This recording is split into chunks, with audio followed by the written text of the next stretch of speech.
This is Back to Back.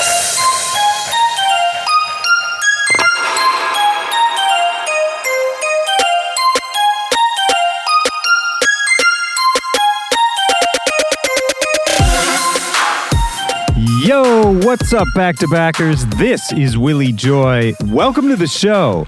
This is Back to Back. This is my podcast. How we doing out there? How you feeling? I hope you're getting back into the groove. 2020 is here. It's getting back into full swing. I can feel everybody starting to creak back into their emails. I just got back from Los Angeles a couple days ago. I was out there getting back into the swing of things myself. Saw some old friends, recorded some new episodes for all of you guys. And speaking of old friends with new episodes, I've got Medasin back on the podcast today. That's right, Medasin is back on Back to Back. And Medasin has a new album called Ripples, which is coming out very soon. I can't tell you the exact date, it's under wraps, but you gotta keep your eyes peeled. It's coming. And this was an epic episode. The total recording time that he and I did is easily the longest conversation I've ever had with Back to Back. And I really like talking to this guy. It felt like it went by super fast. I'll tell you a little more about that convo in just a second, but first I gotta let you know Back to Back is supported today by Splice, and in just about every sense, they are lowering the barrier to entry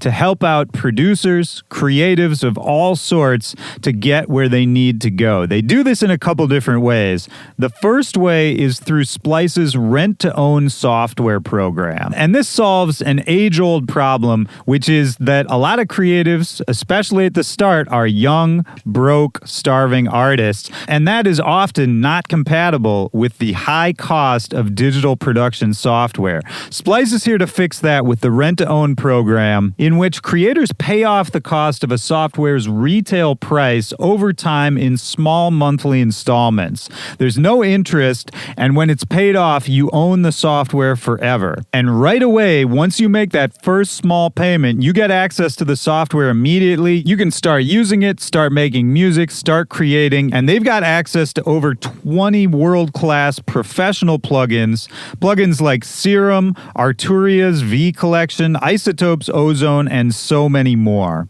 And beyond that, they've got the legendary Splice Sounds program, which is their library for millions and millions of royalty-free samples, loops, sound effects, and presets. You can find the perfect sound for any project you're working on, not to mention that you can find amazing professional-grade sounds from some of your favorite artists. And in fact, today's guest, Medasin, has a ton of sample packs available on Splice right now. I've got a special deal just for listeners of this show. If you head over to Splice, and there's a link in the description of this episode, when you sign up for the Splice Sounds 100 plan, which gives you 100 credits a month to use for Splice Sounds, what you got to do is just use the code WillyJoy100, that's WillyJoy100 at checkout, to get one free month of Splice Sounds. That's 100 sounds, 100 loops, presets, whatever you're looking for, all for you for free. It's a great deal, so go hit them up, grab that Splice Sounds 100 plan, and use code WillyJoy100 at checkout for one free month off Splice Sounds. And hey, I'm excited to get this episode out here. Medasin and I just had a great time chatting. I went out to his new spot out in LA. We sat in his studio there. I'm not sure either one of us really knew what we were going to talk about. He had sent out a tweet months ago that he just had a lot of thoughts he wanted to get out there. Somebody on Twitter kind of linked us up, and it was just a no-brainer. I love this guy's music. I love the way his brain works. You know, I don't really see or talk to him much, but anytime we get together to do one of these, we kind of just lock in right away. It's a good feeling, and I think you'll hear it happening in the first couple minutes when you start listening. And Medasin just got done with a couple sort of pre-tour shows. He was testing out a lot of new ideas, a lot of new music. If you were at some of those shows, I heard they were crazy. busy. Shout out to you if you caught the preview. And like I said, the new album, Ripples, it's coming very soon. There's going to be a tour to follow that. You got to keep up with everything Medasin is doing. So there's a link in the description of this episode where you can go follow him and keep watch for that new album. We are also presented today by my friends over at Serato. And Serato has made the software that I have used to DJ for over a decade. I've been using their products religiously kind of my entire career. But now Serato is continuing to innovate. They've got a new piece of production software called Serato Studio, and I want to tell you a little bit about it today. Serato Studio is a beat machine. It's a monster for pure, fast, effortless creativity. Serato set out to make a very intuitive, very quick piece of software, and they've really achieved that with Serato Studio. They've eliminated a lot of the technical roadblocks that you can hit when you're just sitting down trying to make a beat. And from the look to the style to the workflow, they've really managed to incorporate all of their years of expertise making Serato DJ software into Serato Studio. It's a great piece of software. It comes built in with tons of loops, effects, and samples. They've got packs from people like Just Blaze, Flosstradamus, Fool's Gold Records, and so many more. And Serato Studio works flawlessly with whatever your main DAW is. So you can whip up a beat in Serato Studio super fast, and once you got it feeling crispy, feeling good, and you want to start finessing it a little more, you can export stems easily out of Serato Studio into whatever your main software is. And you can always keep Serato Studio around. It's just a great new tool for your tool belt. And right now, I've got a special deal only for listeners of Back to Back. This is actually kind of crazy. If you go over to serato.com/studio and sign up for a subscription plan to Serato Studio, use the code WillyJoy2, that's WillyJoy and then the number 2, to get 2 free months of Serato Studio. That is a ton of time. You could make so much music in 2 months. And by the time it's up, you're just going to want to keep Serato Studio around. So go check them out right now. Serato.com/studio and use code WillyJoy2 at checkout to get 2 free months of Serato Studio.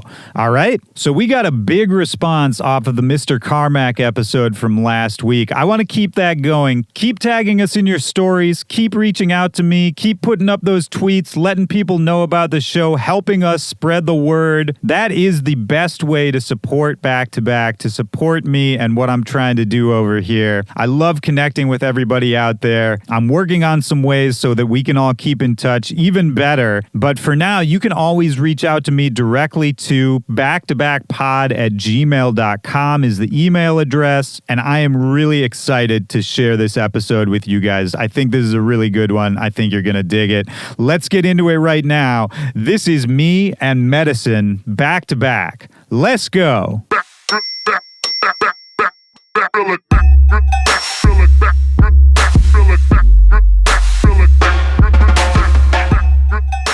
These ones back here, I wish I did them like up more. I feel like it would make the room feel bigger, you know?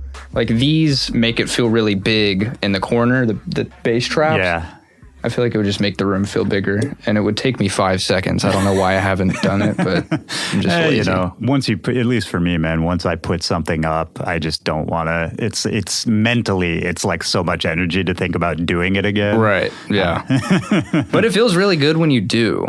Like, That's you know those days true. when, like, you just knock 3 of those things out? You're like, you know what? Today's the fucking day. Dude, it's the best feeling. I love that. Yeah. Well, that's like, okay, so maybe this is the way to get into it, is like talking about workflow and how you approach doing work is, for me, like, I build things up in my head, right? And I stop myself from doing things that actually, if I would just do them, I could do in a matter of hours, and it wouldn't be that hard. But mentally, I always find these blocks to say, oh, well, I can't do it right now. I have to stop. I have to do something else. And which is really just a form of procrastination, right? Absolutely, yeah. Do you do that? Well, first of all, absolutely.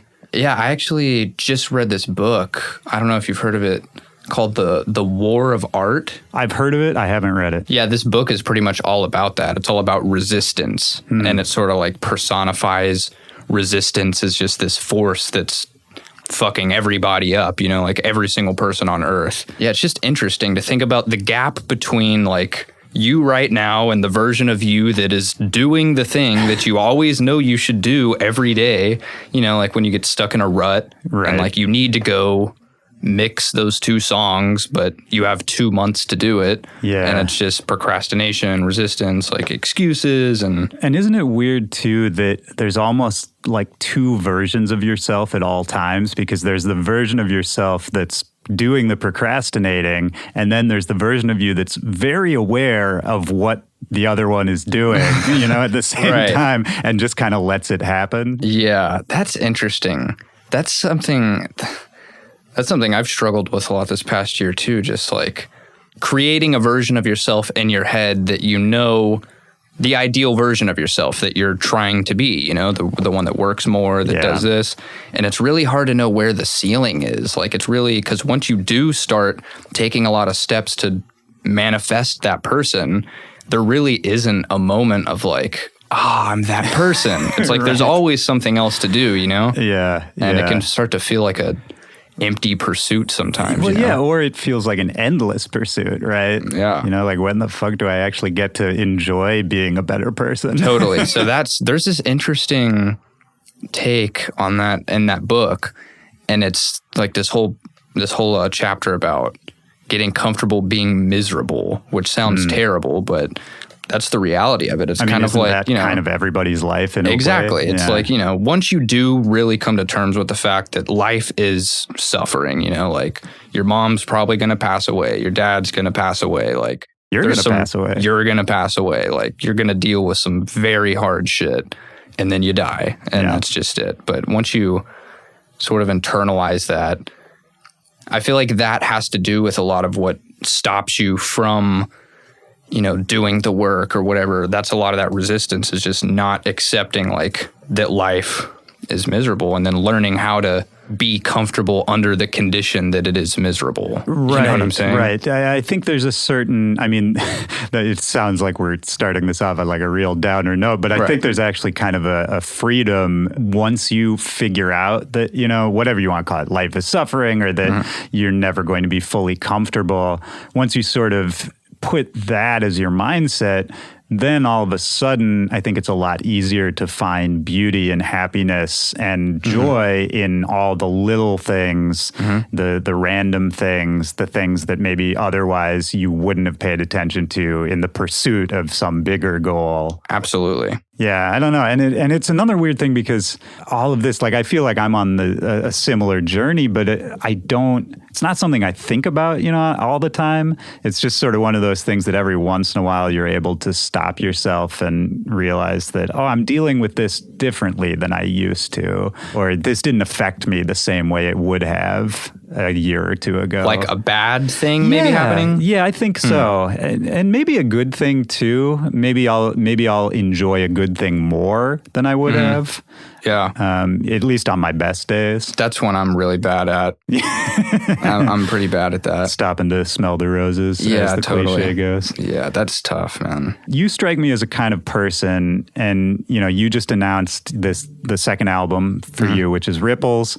And the last time we talked, it was right after you had put out Irene, and you were about to start touring for that. And both of those projects, what I was really struck by is that it seems like you're the kind of person that just gets consumed by these projects. Like you put so much into it, and it kind of excludes other parts of your life while you're in it. Would you say that's accurate? I mean, you know, 100%. I think a lot of people would say that same thing.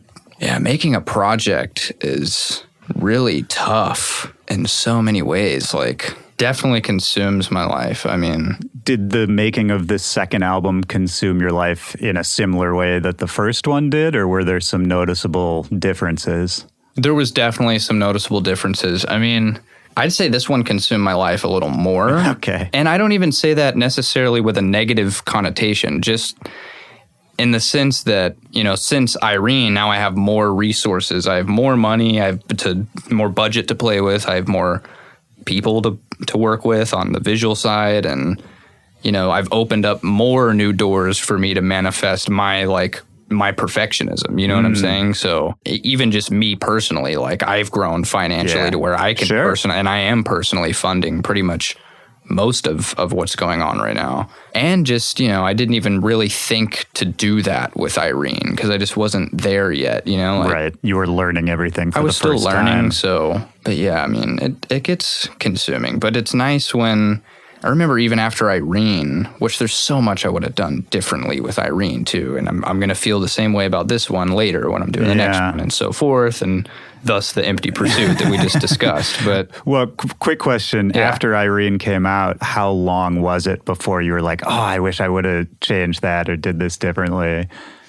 It was a while. I mean, yeah, it was a while. I mean, I definitely paused. I definitely accepted that it's out and it's not changing. Yeah. And people are loving it and I'm feeling the love, Yeah, the reaction seemed, extremely positive across the board from what I saw. Thanks. Yeah, it was good. It was a little risky for me because it's if you look at my past discography, I've dabbled in pure trap at times. I've dabbled in pure just weird at times, and it's kind of where is he going to go, And it was really just a firm, I'm just doing this. I don't know. I'm not really trying to do anything. I'm just doing what I felt like doing. Yeah. When you put it that way, it just makes it seem like that's the only obvious thing, right? Because if you had tried to follow what you thought people wanted out of you, or, if you had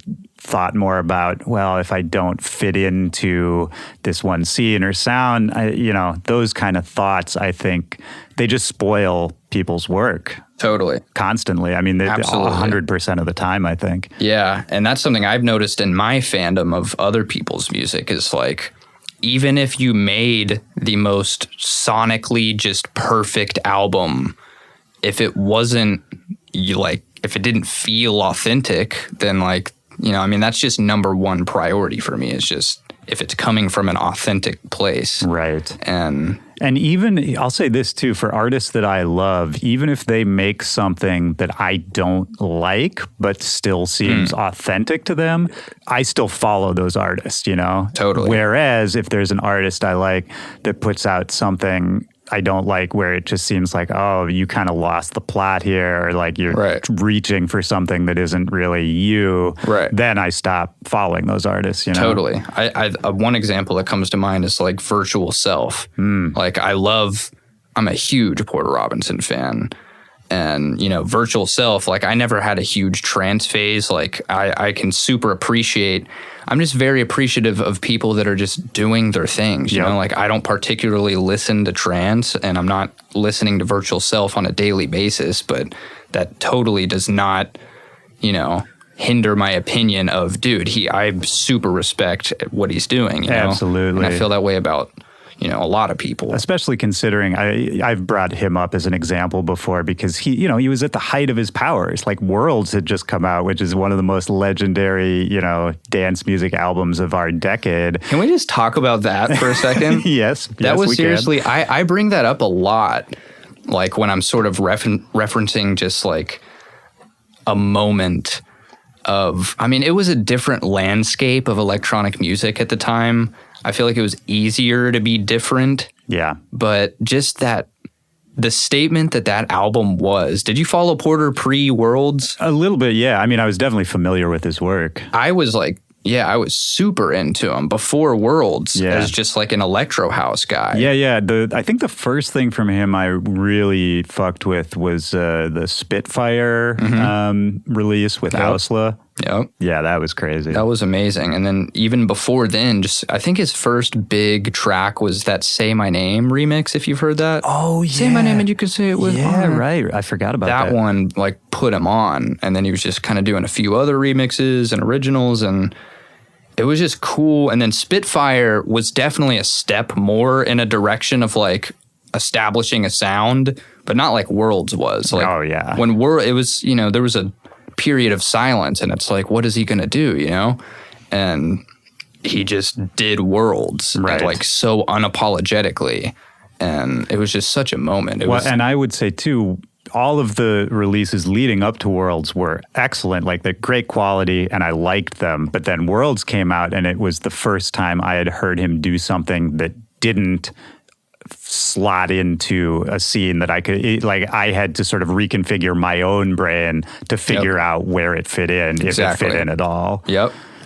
Yeah, that's interesting. Like, reflecting back on that time, I feel like it was easier, and not, you know, downplaying how legendary that was, but I feel like it was easier to, like, create a whole sound and movement, you know, because now it's like the floodgates are open and everyone's doing everything, and you know, at all kinds of levels too. And I think if you are taking that big swing and trying to really create something new, really step out on your own, I think there's just less time. Everybody has less time to pay attention to you. So I think there's this pressure to try to make it connect faster in a way, because everything's just so saturated that, you know, oh, well, if it doesn't catch on in the first 2 weeks, in the first month, then it's just going to get buried under this, you know, avalanche of stuff that's coming out all the time. It's tough, man. Yeah, I mean, when I say it like that, it doesn't sound great. I mean, let's be honest. I think we're at I don't want to sound too pessimistic, but I feel like we are in a pretty objectively, like, bad time for music. Yeah, I mean, sort of. Like, there's so many new good reasons that it's good now and better than it was. And it's just, man, I don't know. Yeah, just the attention span, the life on projects. I mean, it's a transition phase, I think, right? It's a transition phase. And I think it's also, like, for me personally, it's really pressured me to, like, get in tune more with, why am I doing this? I'm just doing it, like, to not think about that so much and just do what is going to make me happy, what I'm going to be proud and feel like is a statement of just Medasin, Grant Nelson, and that I'll like to play in front of people. And that's it. Any thought outside of that, of, like, how long is it going to be relevant? Like, how, you know what I mean, is just try to stray away from. But I think you've set yourself up for being able to do that a little better than some, because I think with Irene, that was, like we talked about, you know, such a sort of strong statement, right? That you were not you were done bowing to whatever the traditions or the scenes, were less concerned with fitting into them. And so whoever followed you to that project, I think, is a lot more likely to keep following you. You know what I mean? Yeah. I think that was almost what, you know, the reasoning behind just trying to make Irene just as authentic as possible and not necessarily worrying about anything else, because I knew, like, okay, this is my first project. If I just make it purely me, then I am setting myself up for that expectation again. And I think that that's what, like, builds longevity. You know what I mean? It's just simply doing, even if it's not, you know, I could have made, like, a banger album and potentially it would be a lot bigger and maybe I'd be playing bigger rooms. And, you know, it's just the classic story of, like, trading in that short-term growth for longevity and fulfillment, you know? Right, absolutely. It's interesting to think about, because it's basically been, what, a year and a half between albums? 2 years? Something like that? I think so, about a year and a half. Okay, yeah. So it's interesting to think about, in between that time, sort of what's changed for you. You know, obviously you're out here living in LA, first of all, which is a big change from Dallas, right? Oh, yeah. Was there, I feel like, I don't even remember. I think the first time we talked about moving to LA, and I don't remember what your feelings were at the time, but did you resist it for a while? That'd be interesting to go back and listen. I actually, on my plane ride out here, I did listen to it, but then I fell asleep about halfway through. I want to go re-listen to that and to see was where really my good. head was at. Did you feel a certain way about moving to LA? Did you resist it for a while? I definitely resisted it for a while. I think just out of, you know, I knew it'd be uncomfortable. just moving away from the folks and my friends there and the restaurants I knew, and I know all the highways, just shit like that. But it's not as bad as I thought it'd be. I feel like I thought it would be harder than it was. Yeah, I don't know. I mean, it's just I'm just chilling in my lab making beats like I was in Dallas. Life hasn't changed that much, right? It hasn't changed that much. And luckily, my girlfriend moved out here as well. She's going to post-grad, who I wasn't dating. I didn't even meet her at the first time that we met. But I met her somewhere in there. And she wasn't from LA either? Nope. She's born in Houston. She's from Houston. She was going to SMU in Dallas, and she had just graduated, and she wanted to go to post-grad out here. So it just kind of... Oh, well, that works out for everyone. Totally. So we're both out here. I moved out here like a couple weeks before she did, but... So I've got her out here, which makes me obviously feel a lot... Of course. ...better. Yeah, good to have that support system. You know, I think it's just stuff like I get pretty guilty about the parent thing because I'm like a mama's boy and I just love my parents so much. I'm so grateful for them. And it's like there are moments where I'm like, man, I haven't called my mom in like 2 weeks. And she's texting me just like, hey, how are you? And like I'm forgetting to text her back and then I see it and yeah, just shit like that. Dude, yeah, you're speaking my language here. I feel that way a lot. Yeah. Did you see this? I keep trying to bum us out. I don't know why, but did you see the Aziz Ansari, whatever his latest stand-up special was? No. It's really good, and a lot of it is kind of melancholy, and he talks a lot about his parents. He's very close with his parents, and he was saying, think about how many times you're going to see your parents again ever in your life. He's like, what is it, 20, 30? No.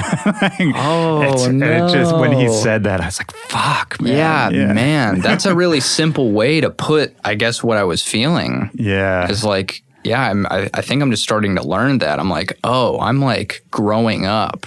I'm not going to be seeing them that much. Right. My parents have 3 kids. I'm the youngest of 3, and they're all moved out. I know that they have friends and shit, and I'm like hyping myself up of how bad it really is. But, it feels sometimes like when you go home, like, fuck, it feels like mom's just sitting around waiting to like be loved by her kids.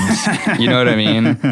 Yeah, I do know what you mean. For me, with me and my parents, there is that vibe a little bit, although my parents, especially my mom, has like a really active social life and they're both very active and they get out and all that kind of stuff. But I'm an only child, so there is that thing of like, if I'm not holding up my end, then kind of no one is. Yep. I don't know, man. And all of that makes it sound like it's stressful, but I love talking to my parents. I love hanging out with my parents.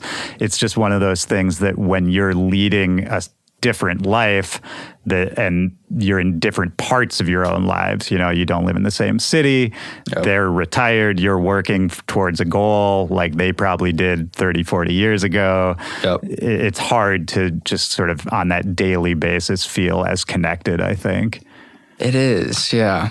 Yeah, it's a bummer sometimes. But they know, if your parents are anything like mine, I think they know, they know you're trying, they know you love them. And that's exactly what they'd say. Yeah. If I were to say like, guys, I feel bad, that's exactly what my mom would say. She'd be like, honey, you're doing your thing and we get it. And right. I'd be like,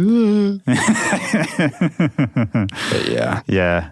They're smarter than us too, so it's, in a way, I feel like they can see us struggling with this kind of thing, and they probably struggled with it at some point in their life with their parents. Oh, totally. I feel like there's a certain zen quality that just comes with getting up to that age. I think that's definitely my parents as well. I guess it's just a natural psychological progression. Because your brain is just like, look, you need to just chill because this is your life. You just chill. Right. You just chill for like 40 more years and then you die.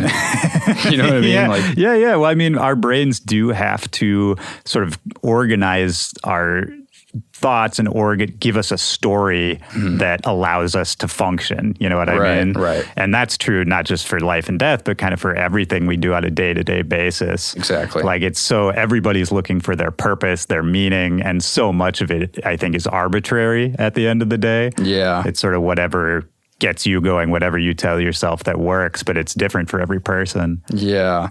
Yeah, it is. It's interesting because like I'm young, I'm doing so much right now. I'm living in LA where it's just so fast paced. There's people everywhere. So it does create this sensation when it's like I go home and I see my parents and how they just live. And I think it creates this illusion in my head of like them sitting around waiting to be loved. But it's like, that's just how they live. And they're like, I'm approaching their lives from my perspective, but they have their perspective, which is totally like chill, not anywhere near as frantic as mine. Of course. Sorry. No, it's all good. And it's, if you think about their perspective of your life, you would probably disagree with that too, right? Like if they tried to describe what your life was like, you'd be like, well, yeah, yes and no. You know, they'd be right about some things and then other things you'd feel totally different about. Totally. Yeah. Yeah. So, okay, so that's one difference, right? That you're out in LA. Another thing that you just made me think of is now you're doing your second album as opposed to your first debut album. And there's this cliche or commonly said statement about second albums that the first album, you have your entire life to make your first album. And it can be the sum of all your experiences and everything you've learned in 20 some years. And then the second album, you get 1 year, right? Huh. Yeah. And sort of, and especially for Irene, which, you know, is named for a real person who affected your life in a major way. And, you know, is based off of these experiences you went through for years and years when you were younger.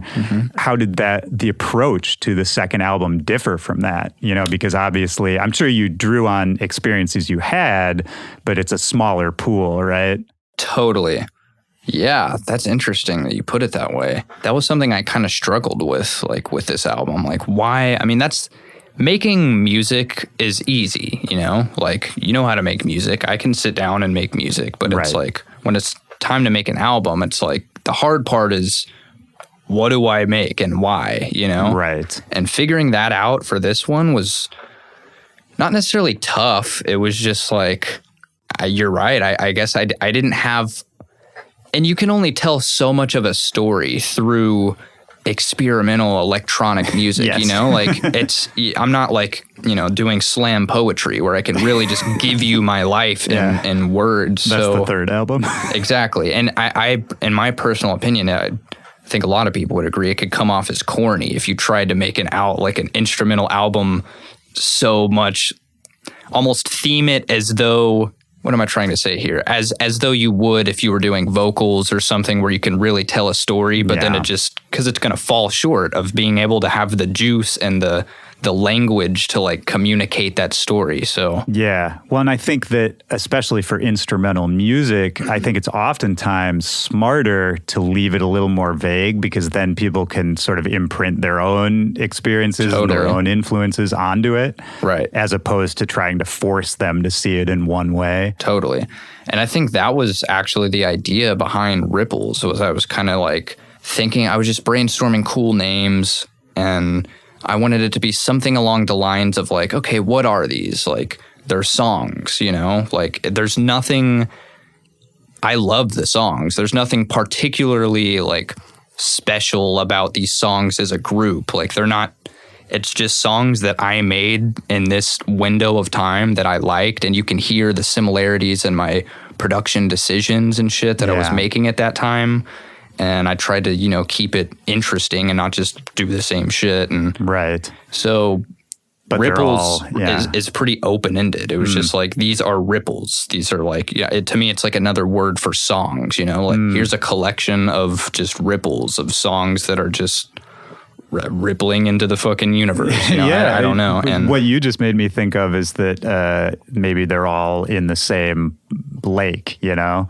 Right. They're in different positions. There's some are at the bottom, some are at the top. Right. Some are alive, some are dead, whatever you want to call it. Right. But yeah, they're all kind of in the same region. It's funny you say that too, because, you know, having said, like we said earlier, that I have so much more resource now to play with like the visual branding of this project and animation and stuff. So I had to keep that in mind too. Like, you know, imagine approaching Irene as complex of like a subject matter and a concept as that with all these resources, it's like, okay, what do we do with that? You know, it's not, you know, ripples. The idea is like, okay, they're ripples. They're songs I like to make. And there's just so many badass ways that you can visually portray the idea of rippling or waving or undulating.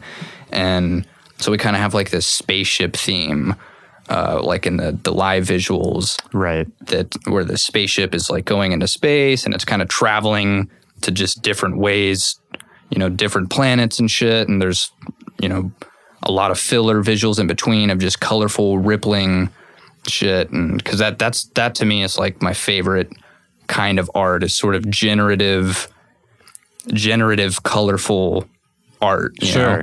It was refreshing. I was like, you know what, fuck it, it's ripples and it's so open-ended. There's just so much fun stuff we can do with it. Let's just like have fun and just have people like the songs and not think too hard about, you know, what this means. Right. And maybe in a way freeing yourself up from the narrative or the theme a little bit. Do you think that allowed you to focus on other elements like the visual presentation and make it a little more open-ended for yourself about, you know, all the different ways you can make this a cool experience instead of feeling sort of tied to one concept? Totally. And again, yeah, that was a lot of the reasoning too behind just naming it.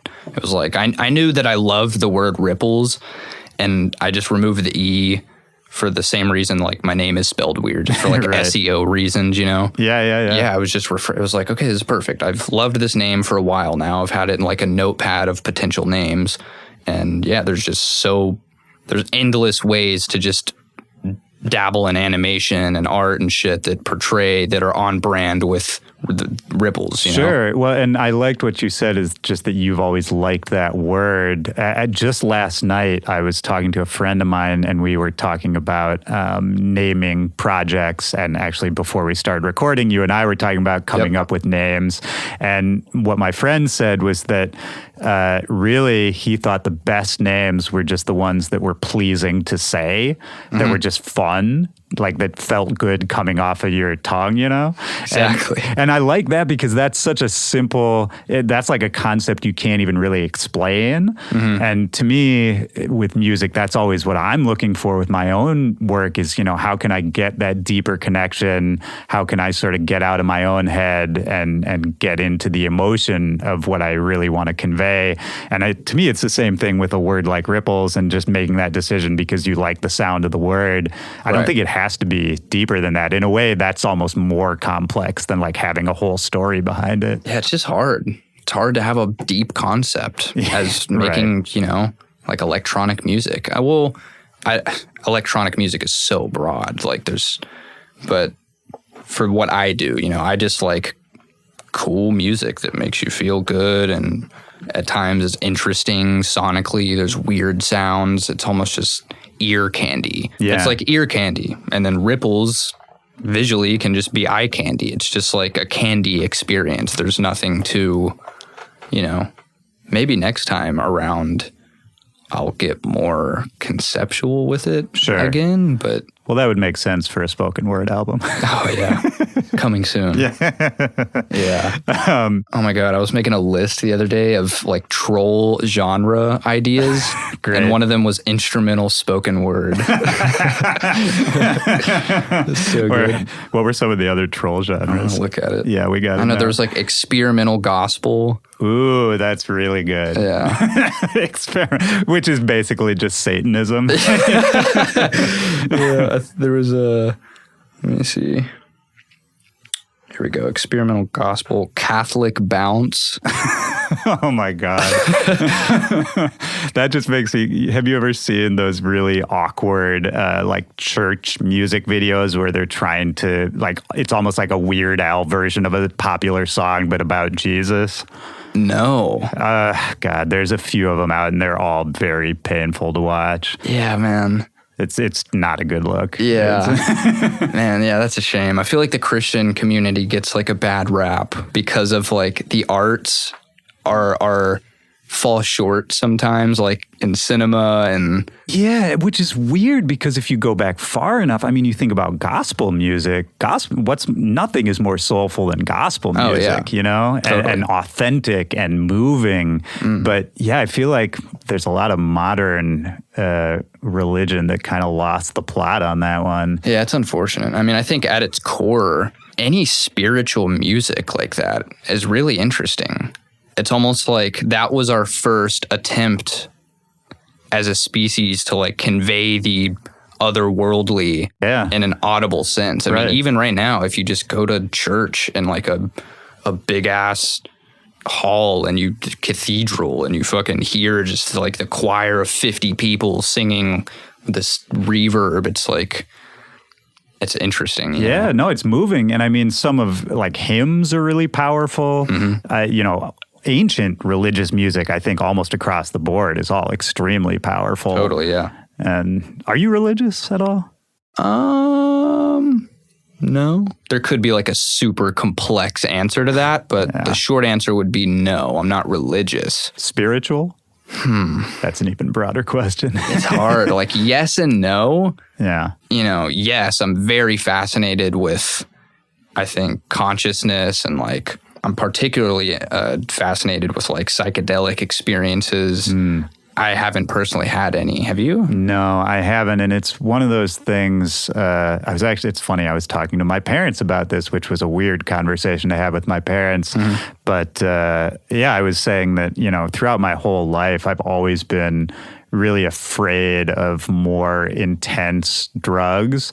And I don't know where that came from originally, but I've always just been scared of it. And one of my big fears was, you know, what if it changes my brain in a way that can never be put back? What if I'm different somehow? But as I've gotten older, and really in the last few years, the more I think about it, I'm like, well, what am I really protecting? Like, my brain's okay. It's not that great.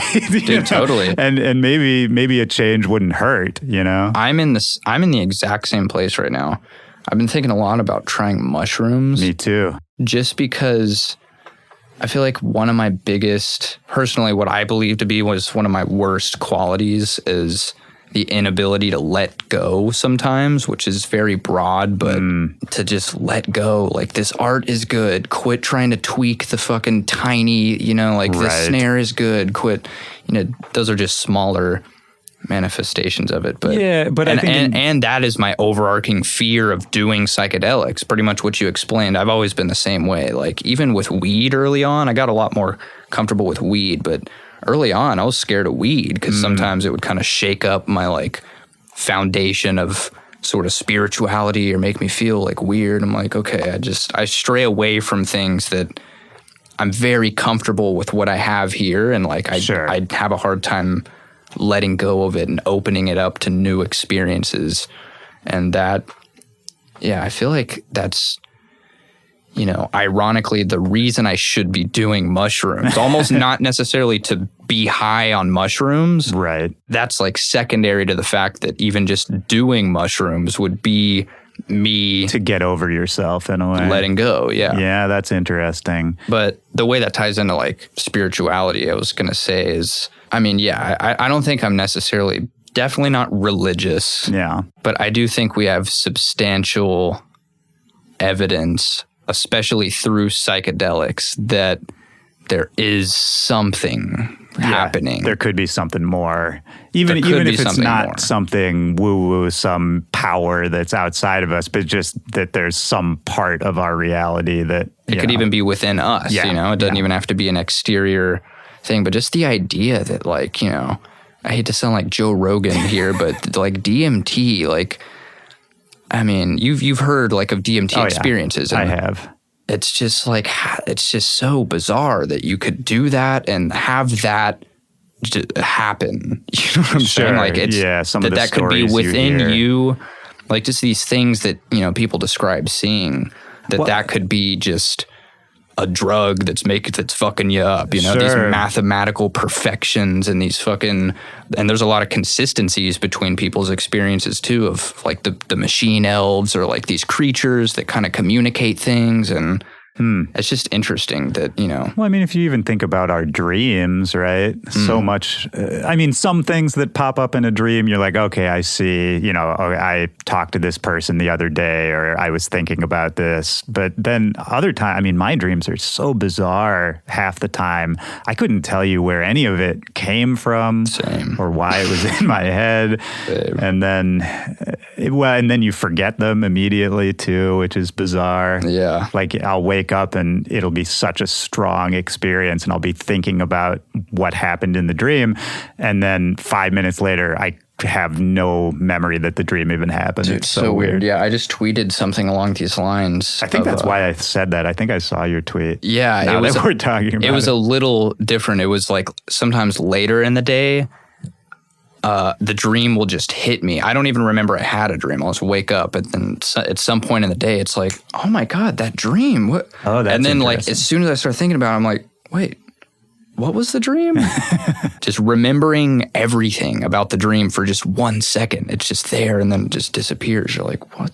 Yeah, and maybe those drug experiences accesses some kind of similar chemical activity that's happening while we dream. I don't know this. I'm just speculating, but Potentially, yeah. Yeah, it's interesting to think about, man. And certainly, this is as close to Joe Rogan as I think I could come. But I would say I would totally support studying what's happening. Oh, totally.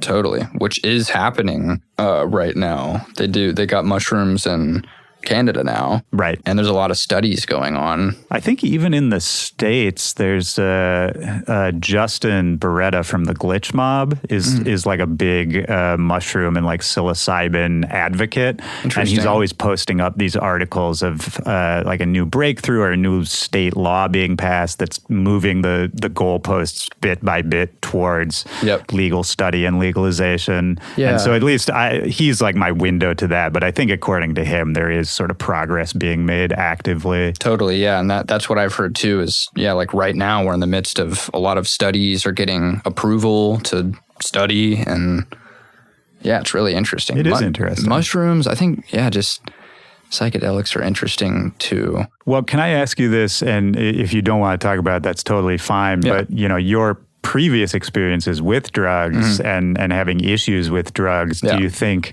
that...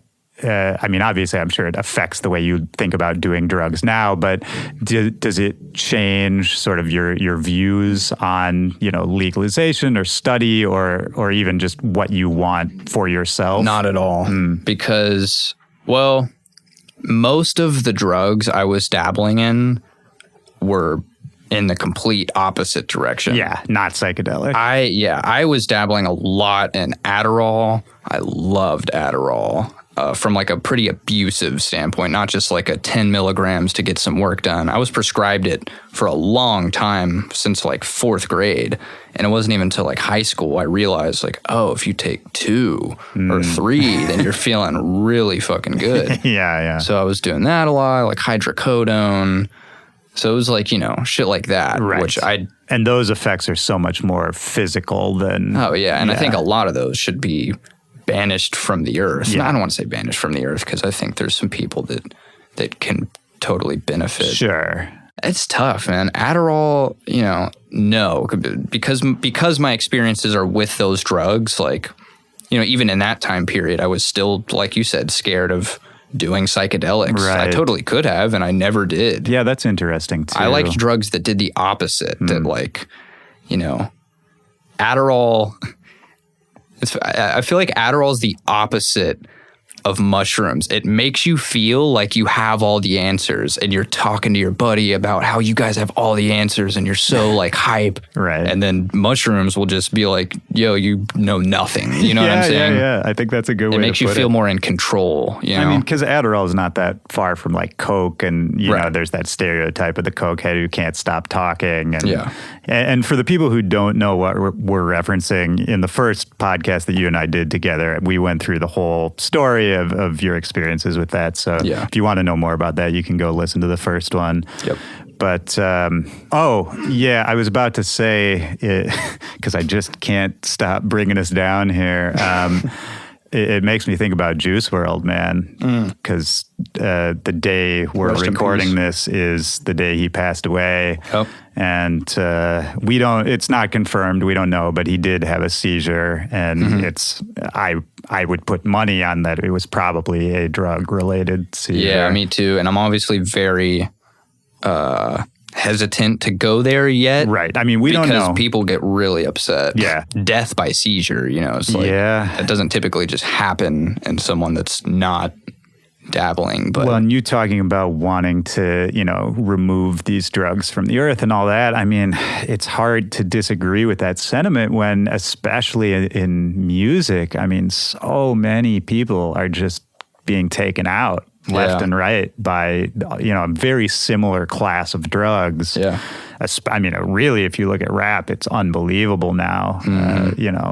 Him, Juice World, and Peep, and there's a million more. I mean, fucking Prince, Mac Miller, yeah, God, so many, and so many of the top talents, And I'm sure there's many others that we're not talking about that have also passed just because they were less in the limelight. But I don't know, man. It's weird. This is the only thing, I've been reading people's takes on Juice WRLD's passing and all that. And some people are saying that, there's this culture of executives that are complicit in these deaths because they're basically selling these narratives to kids, right? Like supporting and glorifying drug use, and that this is what you do to be a rock star, and this is what cool people do. And then there's the other school of thought that is saying, well, if this is these kids' real lives, then they should be portraying it absolutely to the letter. Right. And if you look at a lot of their music, a lot of the songs are about a conflicted relationship with these drugs, right? Totally. And that it's not all glorifying. Some of it is, it makes me feel really bad to do this, but I do it anyway. Or, this has caused me a lot of problems, but I can't stop. Yeah. And it's so hard to know where to draw the line with that. God, it is. It really is. And I mean, I think Mac Miller, for example, is definitely someone that, really dives into, at least in the later stages of his career, he was a very conscious lyricist, and he's like talking about his relationship with this stuff. And I mean, even Juice WRLD, and again, just because I've been looking at stuff people are posting about him today, I mean, in songs, in freestyles, he was saying, yeah, this might kill me. Exactly. He's listing what he's doing and then saying, yeah, it might take me out, which is chilling. And Peep was the same way. If you listen to old Peep songs, he predicts his death on a whole bunch of different songs. Really eerie shit. Crazy, man. And there's something to be said too, I think, for the artists that get so big, that means so much to so many people. I mean, they're really representing their generation, right, in a way, and that's why so many people are connecting with them, and why they get so big in the first place is that they're not just talking about their own life necessarily, but they're doing it in such a way that so many people feel like them, or can relate to them, or can see themselves in their songs, And so maybe it's not even about the individual artist, but it's a larger conversation about this is an issue that a whole generation is going through, Here, I think here's a better way to put it, is it's not so much like Lil Peep should have done something differently, It's just, coming to terms with the fact that we're in a period where, and we have been, since like the rock star era, where the soil is ripe for you to be going through trauma and make it to the top of the music industry simultaneously, Right. It's really just an acknowledgement of that reality without judgment, It's like you don't even have to have an opinion on it. You could just say, that's where we're at, and we're seeing consequences of that, or not even consequences. We're just seeing things that are happening as a reflection of that. Yeah. And I think maybe you just made me realize maybe the real tragedy of it is that we don't get to see the rest of the story. You know, if these people who passed away had gone on to keep making music and to keep evolving in their own lives, they would have learned things along the way. And, if they lived to a ripe old age, then maybe you could look back at their entire body of work and it would tell a very different story from where we're at now. You know Totally. what I mean? And so that's a sad thought that, maybe, Juice World, again, we don't know how he even died. You know, maybe Peep, maybe a lot of these guys, maybe they were right around the corner, like 3 years from having some experiences and some revelations where they're like, man, I need to, set myself up to have a long, happy life and kind of chill out. Because that's the evolution of any artist, I think, is, this is where we're at. This is what you and I have been talking about, is now you're thinking about sustainability and, how do you have the long career instead of the quick blow up? I think that's maybe the craziest part, is just we don't get to see how the story ends. That's the craziest part. And it's just a weird thing to even try to have an opinion on. Yeah. I'm realizing that as I'm thinking it through right here. Yeah. Let's take it back to you and talk about the first time you and I talked. One part I did hear when I was listening back to the first time we got together was I was asking you, after Irene, do you see yourself as an album artist now? And you said, well, I don't know. It could go either way. I don't like to plan it out too far, but I did like the experience. So yeah, maybe I am. Mm-hmm. So if we're looking at it now, you did make another album. And do you think further in advance now? Do you see yourself making a bunch of albums, or are you still kind of in the mindset of, I'm with the wind, I'm just going to see what happens? I mean, I think it's always, subject to change. Maybe I'll have a period where I want to chill and, maybe do some weird remixes, like choose weird shit to remix and have some fun doing that. Short answer, yes. And I think reason being is because I like the idea of just conceptualizing this whole fun thing to do, like visually and show-wise and music-wise, and just do it and let people connect with it and remember the experience and have it be unique enough to where it's, in a longevity sense, it wasn't just of the time, it was, and sort of setting yourself up to have time to chill, ideally you can just chill for 2-3 years, maybe even more, depending on what shit looks like, and people will welcome you back when you return, instead of being like, who? What? Yeah, that which guy's is making another project? that's like the old rock band model more so than the modern DJ model, right? And you strike me too as somebody who, you're not on social media every single day, and there is a certain amount that you keep to yourself, right? And I don't know if you're comfortable with it, but you do end up sort of going away for a little and coming back, right? Yeah. Man, that's tough. Yeah, I don't know. Does that stress you out? Are you more comfortable with, if you felt like you had to be on social media all the time, is that even something you would want to do? Do you like kind of where you're at with it? Do you wish anything was different? So, there's definitely a part of me in the back of my head that's because I'm friends with so many people that just crush social media. And I don't even say that in a cringe marketing sense. No. They're just very good. I think Rez is an amazing example. She's so good at just expressing herself. She's just keeping up with it, and it's so authentic. And Alice in Wonderland, there's a lot of people that are really good at that. And definitely there's part of me, I'm like, man, I wish I had the personality to just do that, but I just don't. And I'd have the personality to do, which sort of brings me into just something that everyone deals with, and I'm sure you've dealt with, was just the whole overarching thing of self-comparison in general, and how easy it is to get lost in that with social media, and how to not be happy with where you are and what you have. Yeah. And for me, that's one of the quickest ways to not be happy with what I have, is to look at social media. I mean, totally. And I think there's ways around it, I think at least twice a year I go in and I unfollow. I'm just I clean it out. I'm I unfollow everything I don't want to be seeing.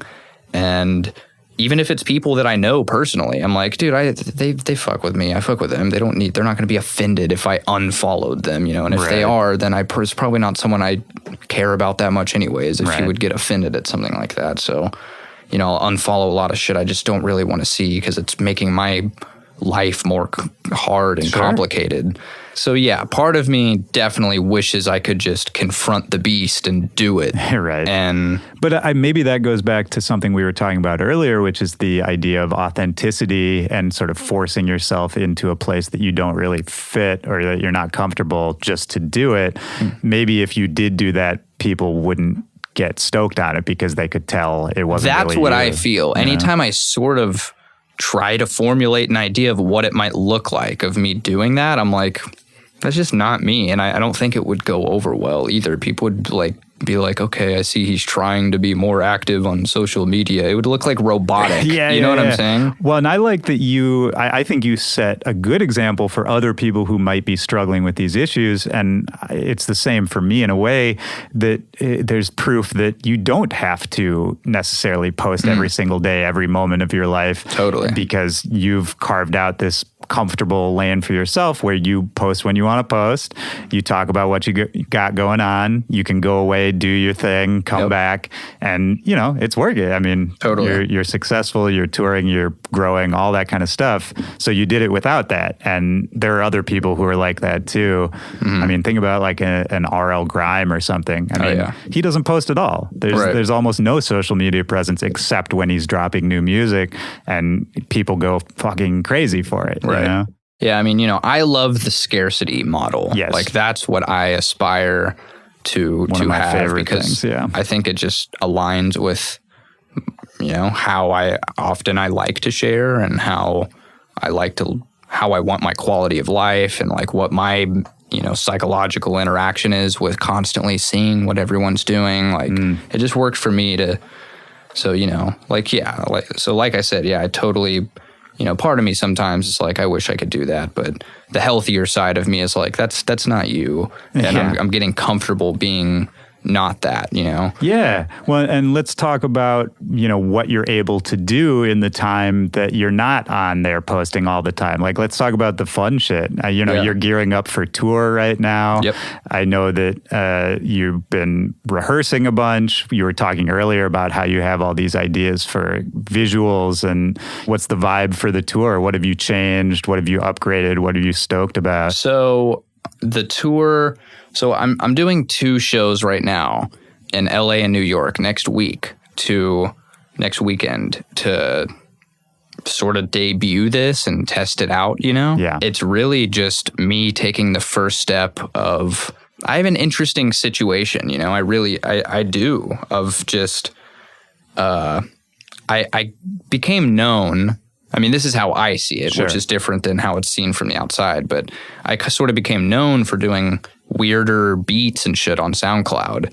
And, simultaneously at the time, like electronic music was growing so much and like I could sort of incorporate elements of trap to fit into this growing beast, and it would get me booked for shows and like, oh shit, now I'm like included in these lineups and oh shit, now I can, and so it's sort of like, playing with that, which put me in a lot of positions like in the past couple years where I've definitely been like cornered out of doing what I want to do on the live synths.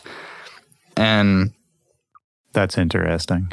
Yeah, I mean, there's a lot of situations, I've played, dude, I can't tell you how many fucking festivals I've played where, like an Audiotistic or like just an Insomniac electronic festival, and they're fun and they're sick and just so many moments where I'm like, that just didn't feel good. Like, right. And there's kids coming up to me afterwards, and it didn't feel good for a number of reasons. Either A, I planned a Medasin set, and it was not the place to do that, Right. Or, after learning that, after a few bad experiences, it's like, okay, let me cater to them more. So, and it's fun for me too. I like some harder shit. Of course. I can do that.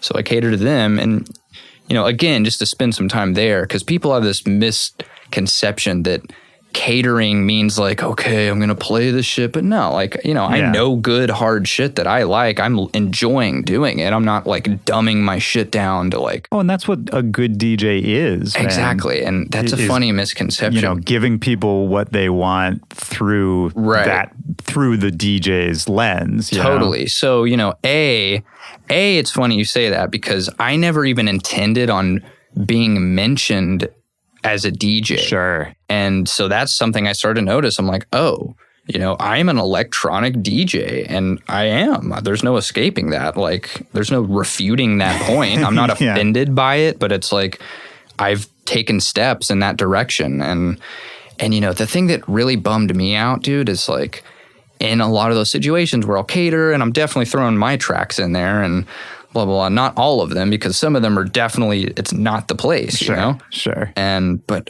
it hurts when, God, people come up to you afterwards, like the 5% of the crowd, 10%, whatever, the minority of Medasin fans, and they're like, dude, like, I love you, man. God, I wish you played, blah, blah. And I'm like, I wish I did too, man. You know, like, and it's hard to face those people. And like, you know, I get to tweet sometimes after festivals like, dude, why, like, what was that trap garbage? Like, it's weird because I have two very opposite fan bases in a lot of senses. Like, I don't know if you've heard like the Pink Polo with Masego. If you listen to that and then you listen to The Zoo or Territory, it's like, what the fuck? The same guy made that, you know? Right. So I'm drawing in a lot of fans from the Pink Polo, and they're like, why is he playing that shit? And then I'm drawing in fans from The Zoo, and they're like, what the fuck is this dancey Pink Polo shit? So right.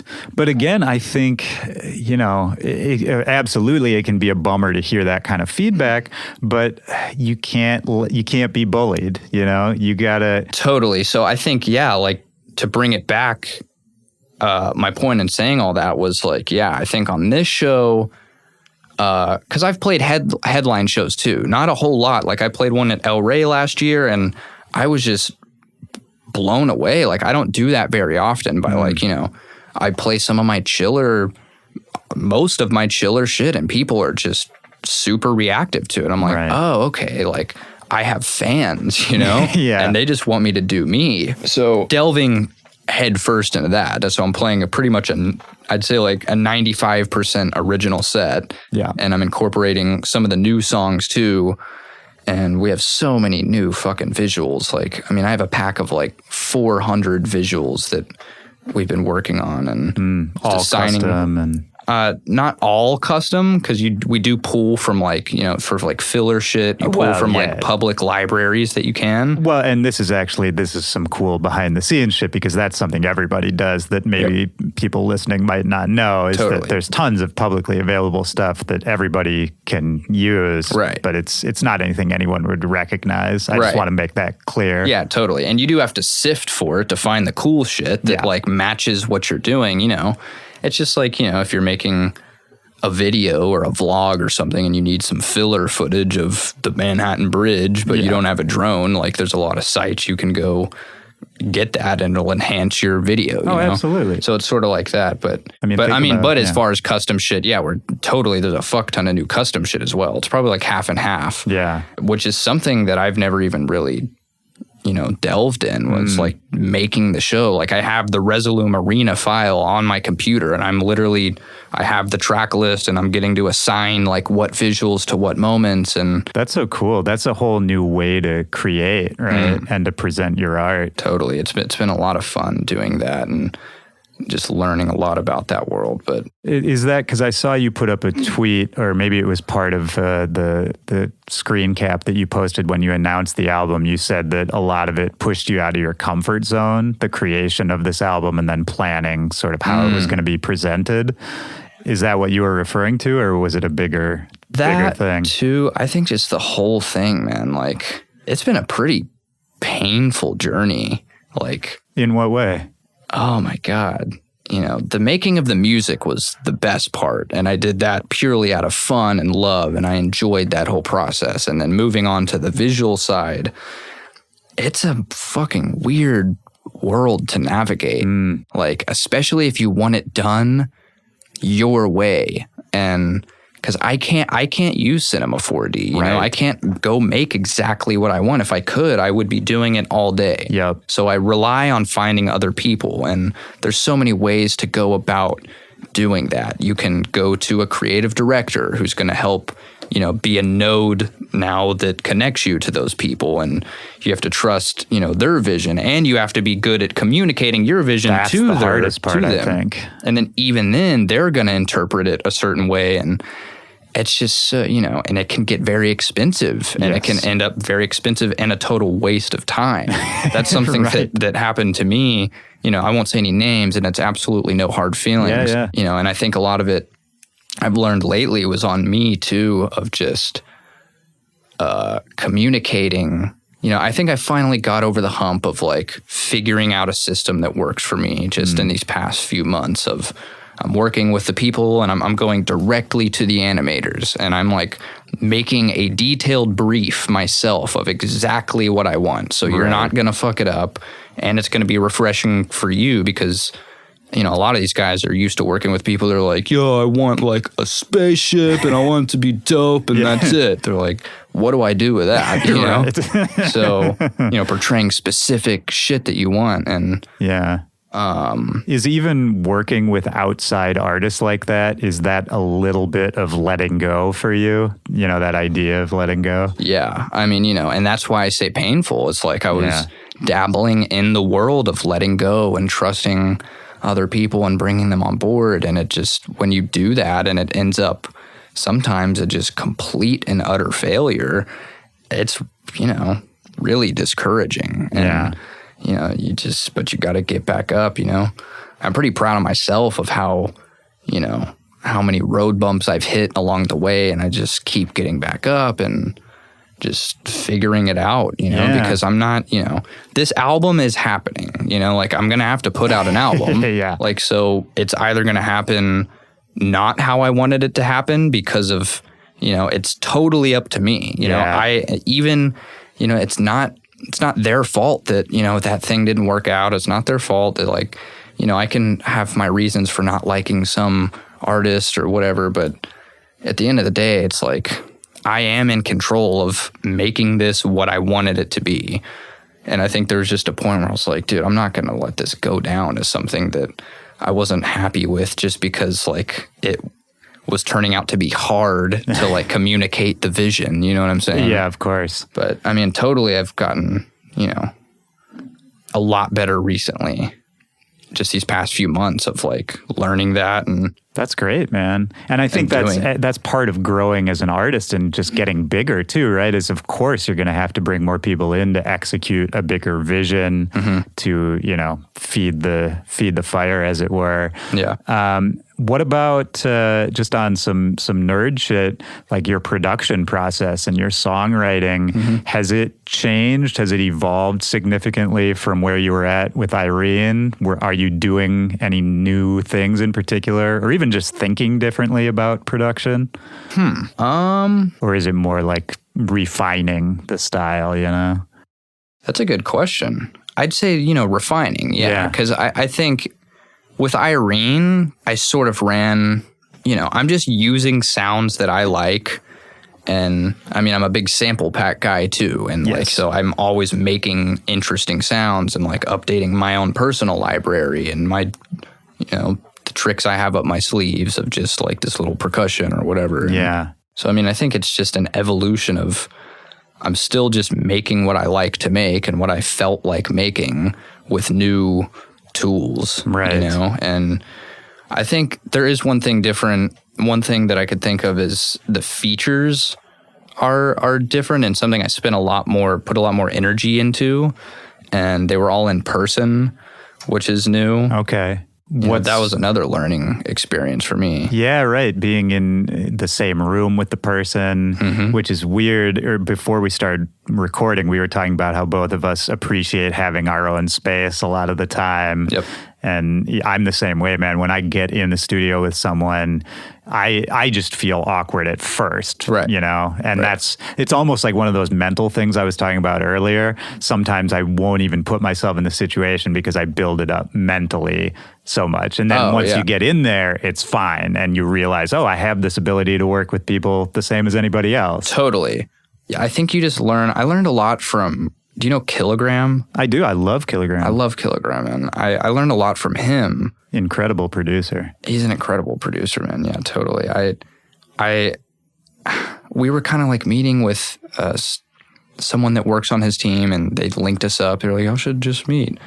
And we had a studio session scheduled, whatever. I hadn't done a lot at this point, so I went there, and it just really turned into like a mentoring session. I was like, will you just give me everything that you can give me knowledge-wise, like in one day, so I can just, and he helped me, learn a lot. And also just listening to Kenny Beats, who just fucking rambles online for free. You don't even have to go meet with him. He's just giving it away. Yeah, so, listening to those guys and just kind of learning about communication in the studio, and like, it's so delicate. It's way more delicate than you think just going into it. Right. It's like, I remember, I don't think he'd mind me telling the story, but I remember there was an instance with Kilogram the day I met him when, what did I say? Oh, I kept saying, I know. And I didn't even realize I was doing it. And he called me out on it. In a very respectful way, because it was all about me learning, So we were kind of just making a beat at this point or something, just fucking around. And he was like, he mentioned something that I was already thinking about, So instinctually, I was just like, yeah. He was like, maybe you should pitch that down. I was like, oh, yeah, I know, yeah. And he was just like, hey, man, real quick, just try to not say I know. And I was like at first I was like, oh, gosh, this is intense. But I was like, And he was like, no, like out of respect, like just, little shit like that, just little instinctual things that if you're not thinking about, you can bog down like the vibe of the room, and the artist might not feel as comfortable sharing whatever they want to share. And of course, you're kind of damaging. It's all about just creating, just a vibe, as corny as that can sound. The creativity and making everyone feel that their ideas are valid, that it's a safe space, that whatever they want to put out there. And then if you're on the same page, it's even better, right? Mm-hmm. But yeah, that's a good point. I like that. Yeah, and I think it's also a lot more on you as a producer and who's engineering the session. Like it's not on the artist to come in here and help you feel comfortable, or if you're meeting up at a studio, so you're both out of your comfort zones, it's sort of up to you to like extract it out of them, which is a responsibility you sort of have to accept. And if you want to make the best music you can make. And sure. What about, moving forward, if we're thinking about what happens, in the next few years, do you see yourself becoming more of a producer for other people? Is that something you'd like to get into more? Not that Medasin would stop being a thing, but just that, working on other people's projects and kind of positioning yourself that way, as opposed to finding people to bring into your world. That's tough. I don't know, because I think about it a lot. I think about how I would enjoy that a lot. And I would also enjoy being in a position where people come to me for a certain thing. Yeah. They're like, we need this specific weird fucking vibe, and you're one of the very few people that can pull it off. So let's get you in the studio with our guy. And like, yeah, let's do it. That's the position I kind of want to be in, as opposed to just kind of, making, obeying all of the artist commands, which you do, but I want to obey their commands under the understandings that we're here because like you want something special from me. Right. And you don't want to be the interchangeable hired gun, Right. So, and there's a spectrum of that. There's people that literally are just beat robots that make the most fire, simple beat ever, and they crank them out all day, every day. And then there's, people that make one beat a year, but it's the craziest, most boundary pushing shit you've ever heard, like Arca or something. Sure.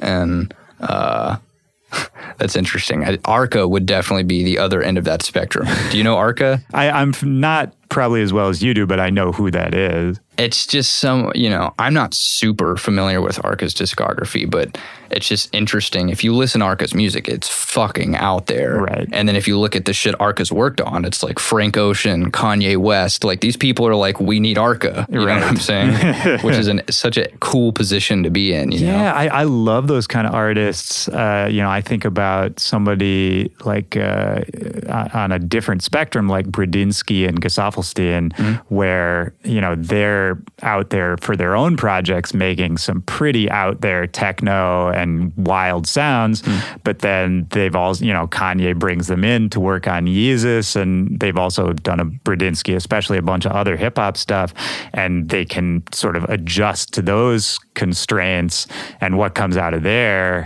it maybe is more conventional, but it breaks so many boundaries, and it's so exciting to me. Like, I really like artists who can kind of exist in both worlds. Totally. So to answer the original question, that's what I would like. I would like to end up in a position like that, ideally, where, I want to work with more artists, but I also want to show you. That's why I like the idea of albums, because I can't really show you what I'm about with a Medasin single right now. Like, it's like,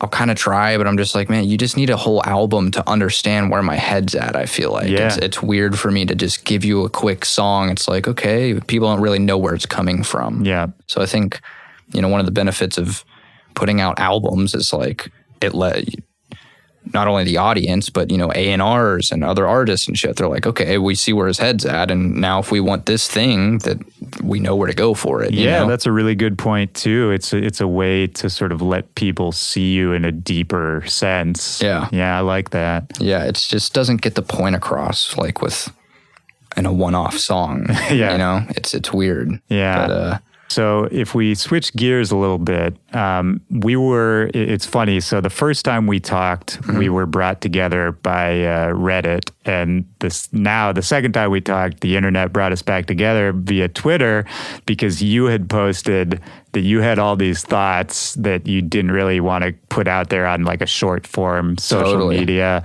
And then somebody tagged me in it and we started talking again. Yep. So I just wanted to make sure we did, if there's something on your mind. Do you even remember what sparked that post? Totally. I don't think it was one particular idea, but it definitely ties into what we talked about earlier with like my relationship with social media. Yeah. Like sometimes I'll go to tweet an idea and it's like, it's a good idea and it's so me. And like, I feel like people will connect with it and get a glimpse of me, but I'm just like, maybe I'll type it out and I'll just be like, God, it just doesn't do it justice. I don't have enough characters. Even if I did have enough characters, I'd look like, what would I look like tweeting fucking paragraphs on a daily basis? And that's something that frustrates me because that happens so many times when I go to tweet or post anything. Like I just don't even have the skill set, the social media skill set to like portray, like I'm definitely like an overthinker. Yeah, me too. Simply put. And I look at drafts of tweets. I'll stare at it for half an hour, changing one word at a time. Me too. And I'm just an overthinker in general in the sense that I have a lot of, complex, annoyingly complex thoughts and ideas that plague me in the bathtub at fucking 1 a.m., Right. And I like to communicate them too. So I think when I can't, like, I feel like I can't do it over Twitter or something. Sure. I'm like, fuck, I just want to like do a podcast or something. Which is really interesting because that's almost exactly the same thing you just said about doing albums as opposed to singles. Exactly. Those are definitely related. Absolutely. I can't give it to you in one song or like one tweet. Like, yeah. Well, so on that note, well, maybe that's a good question is, you moved out here to LA. We were talking, you've got your girlfriend, you got a little support system, but your parents are further away. Have you figured out a work-life balance? Anything you've figured out in the last year and a half that is different from how you approached it in the past? Ironically, I'd say I work more, and that has helped because I think in the past, sort of what we were talking about at the beginning of resistance and stuff, like, I feel like I've been learning ways to overcome resistance and work more scheduled And what that does is frees up time where I don't feel so guilty of going and delving in personal shit, and spend the night with my girlfriend and going on dates and shit because you can get the stuff you need to get done the and next day. you did it the day before and today. That helps me a lot lately. I mean, structure, man. Structure. I mean, I've been so unstructured in the past, and it's worked, and that's fine.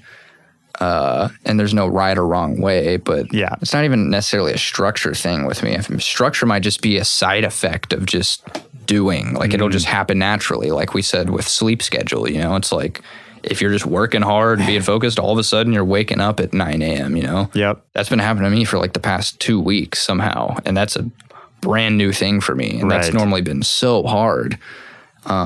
Feels good, man. I love it. I've been in that mode for a while. And man, we should touch on that a little bit too. I mean, to wrap up the last question, I mean, I feel like most people can probably relate to that. There's a lot of situations where I'm on a date with my girlfriend and that there's definitely something in the back of my head. There's a feeling in my gut of like, you fucking idiot. Why have you been putting that thing off for a week? What are you doing? What are you doing? And it's there and it's chirping and it's affecting my ability to like be there with her and be present in the moment. And it's funny because you can create this illusion that I need to remove myself from this personal stuff and put myself in a work situation. Right. When the answer is inverted. Like I need to be doing more work so that I can, it's not that you need to remove yourself from that situation. It's that when you're not in it, you need to be doing what you need to do so that you can be present in the moment. It's that classic work smarter, not harder cliche, right? Exactly, yeah. So wait, what did you want to say about, waking up early and feeling good and that kind of thing? Right. I mean, there's a lot there. I mean, I think there's a lot of people that I love talking about this stuff. I would like to set a disclaimer, like I'm not the master of this shit, no. by any means. God, like no. this is I'm just as much a fascinated student as anyone listening to this. I'm just the messenger, Yep. And I'm still trying to figure it out every day. Oh, same here, man. All I can really do is say what I've figured out that works well for me. Yeah. That's all I could really speak to. Yeah. And something that I've been learning that, lately that's been working for me that I feel like a lot of people can relate to is kind of just tying into that resistance thing of like lately I've been getting a lot of clarity on how many just short-term like dopaminergic traps there are just everywhere that prevent, like I thought of one when we were talking about sleep schedule. Like I think the reason my sleep schedule has been so much better is because I've been so much more off of YouTube. That's one for me. It's like, it'll just be 2 a.m. and I'm just watching, a clip of Joe Rogan talking about DMT. I'm like, why? Yeah, even DMT doesn't do justice because that's something I'm interested in. Okay, It'll be something I'm like, why? If I pause it and wait, I'm like, why the fuck am I watching this? Yeah, You know what I'm saying? And then the autoplay keeps rolling. Right. So, and there's more suggestions, shit like that, or playing a video game. Yeah. I think I've been learning, like, you really don't need those, like, at all. No. Like, do you want to reward yourself for working hard? Of course. Like, but I think you have to be more decisive and more specific about what those rewards are. Totally. To me, the YouTube thing, because I do that sometimes too, that's almost another form. This might be stretching it, but that's almost another form of just taking a drug to me. That's what I'm getting at. Yeah. It's like, I think I've been realizing like, if cocaine's a part of your life, like, which it, hopefully shouldn't be a consistent part of your life, but, obviously it's not very healthy to be like, okay, I did my work for the day. Now I'll do some cocaine. You know what I'm saying? Well, I see the point you're getting at, but like maybe you should. And that's what I've realized is like, damn, dude, this shit for me, like, just sucks me in and just just puts me in on a path of, not, for me personally, it's, that World of Warcraft, or I'd say games in general. Like lately it's been World of Warcraft Classic. I don't know if you know anything about that. I do. I do. Do you play it? No, but I have some friends who are crazy into it. Yeah. And they've been into it since day one. So I've experienced a lot secondhand. Yeah.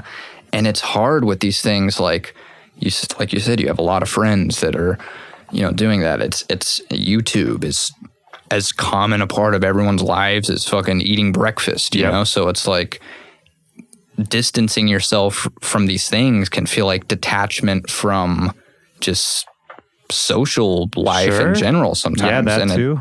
It sort of creates an illusion of that. It's like, because everyone's always doing it. So if you're stepping away from it, it feels like you're stepping away from like knowing, from being in touch, you know? If I'm not constantly watching YouTube shit, then or on Twitter, how am I supposed to know the memes that people bring up when... Right. I mean, for me, it's a difference between, say I watch YouTube for a couple hours at the end of the day, that will probably calm me down. That will probably, like turn off my brain in a comforting way to a certain extent, but it probably won't make me happy, and it probably won't sort of progress my life in any meaningful kind of way, Yes. It's just it's another form of escape. And when I've talked about this before, and I want to be clear, at least on a personal level, I don't think, like, I am an escapist, and I don't think there's necessarily anything wrong with an escape now and then, but it, just like anything else, it can be abused, and I've fallen into that a lot. Totally. Yeah. And I mean, again, for me personally, this is my personal relationship with YouTube. Like, some people can probably just easily, they're like, can't relate. I just get on there and watch a couple cool videos, get off. Like, just like cocaine, some people can try cocaine. Some people can't. They instantly will get addicted and it'll ruin their lives. And I still watch YouTube too. It's oh yeah. And again, just being so much more cognizant of what you're doing. Like, I can get on YouTube and I can listen to one of these podcasts, or I can like listen to, watch something music related. Sure. That and there's so much knowledge. You can learn a ton. Right. It's just when it's 2 a.m. and you're watching like Logan we Paul, know what we're talking about. an H3 review of Logan Paul's latest fucking thing, and you're just like, you just pause it. You're like, God. What's happening? What am I doing? You're like 4 YouTubes deep into something you don't even care about. Yeah. I knew something had to change when, man, like it's a tab thing for me. I will have 30 tabs open. At the end of the day, I'll wake up with none. Yeah. By the end of the day, I have 30 tabs, and I'm just like looking at them all before I go to bed. Like, how the fuck did this happen?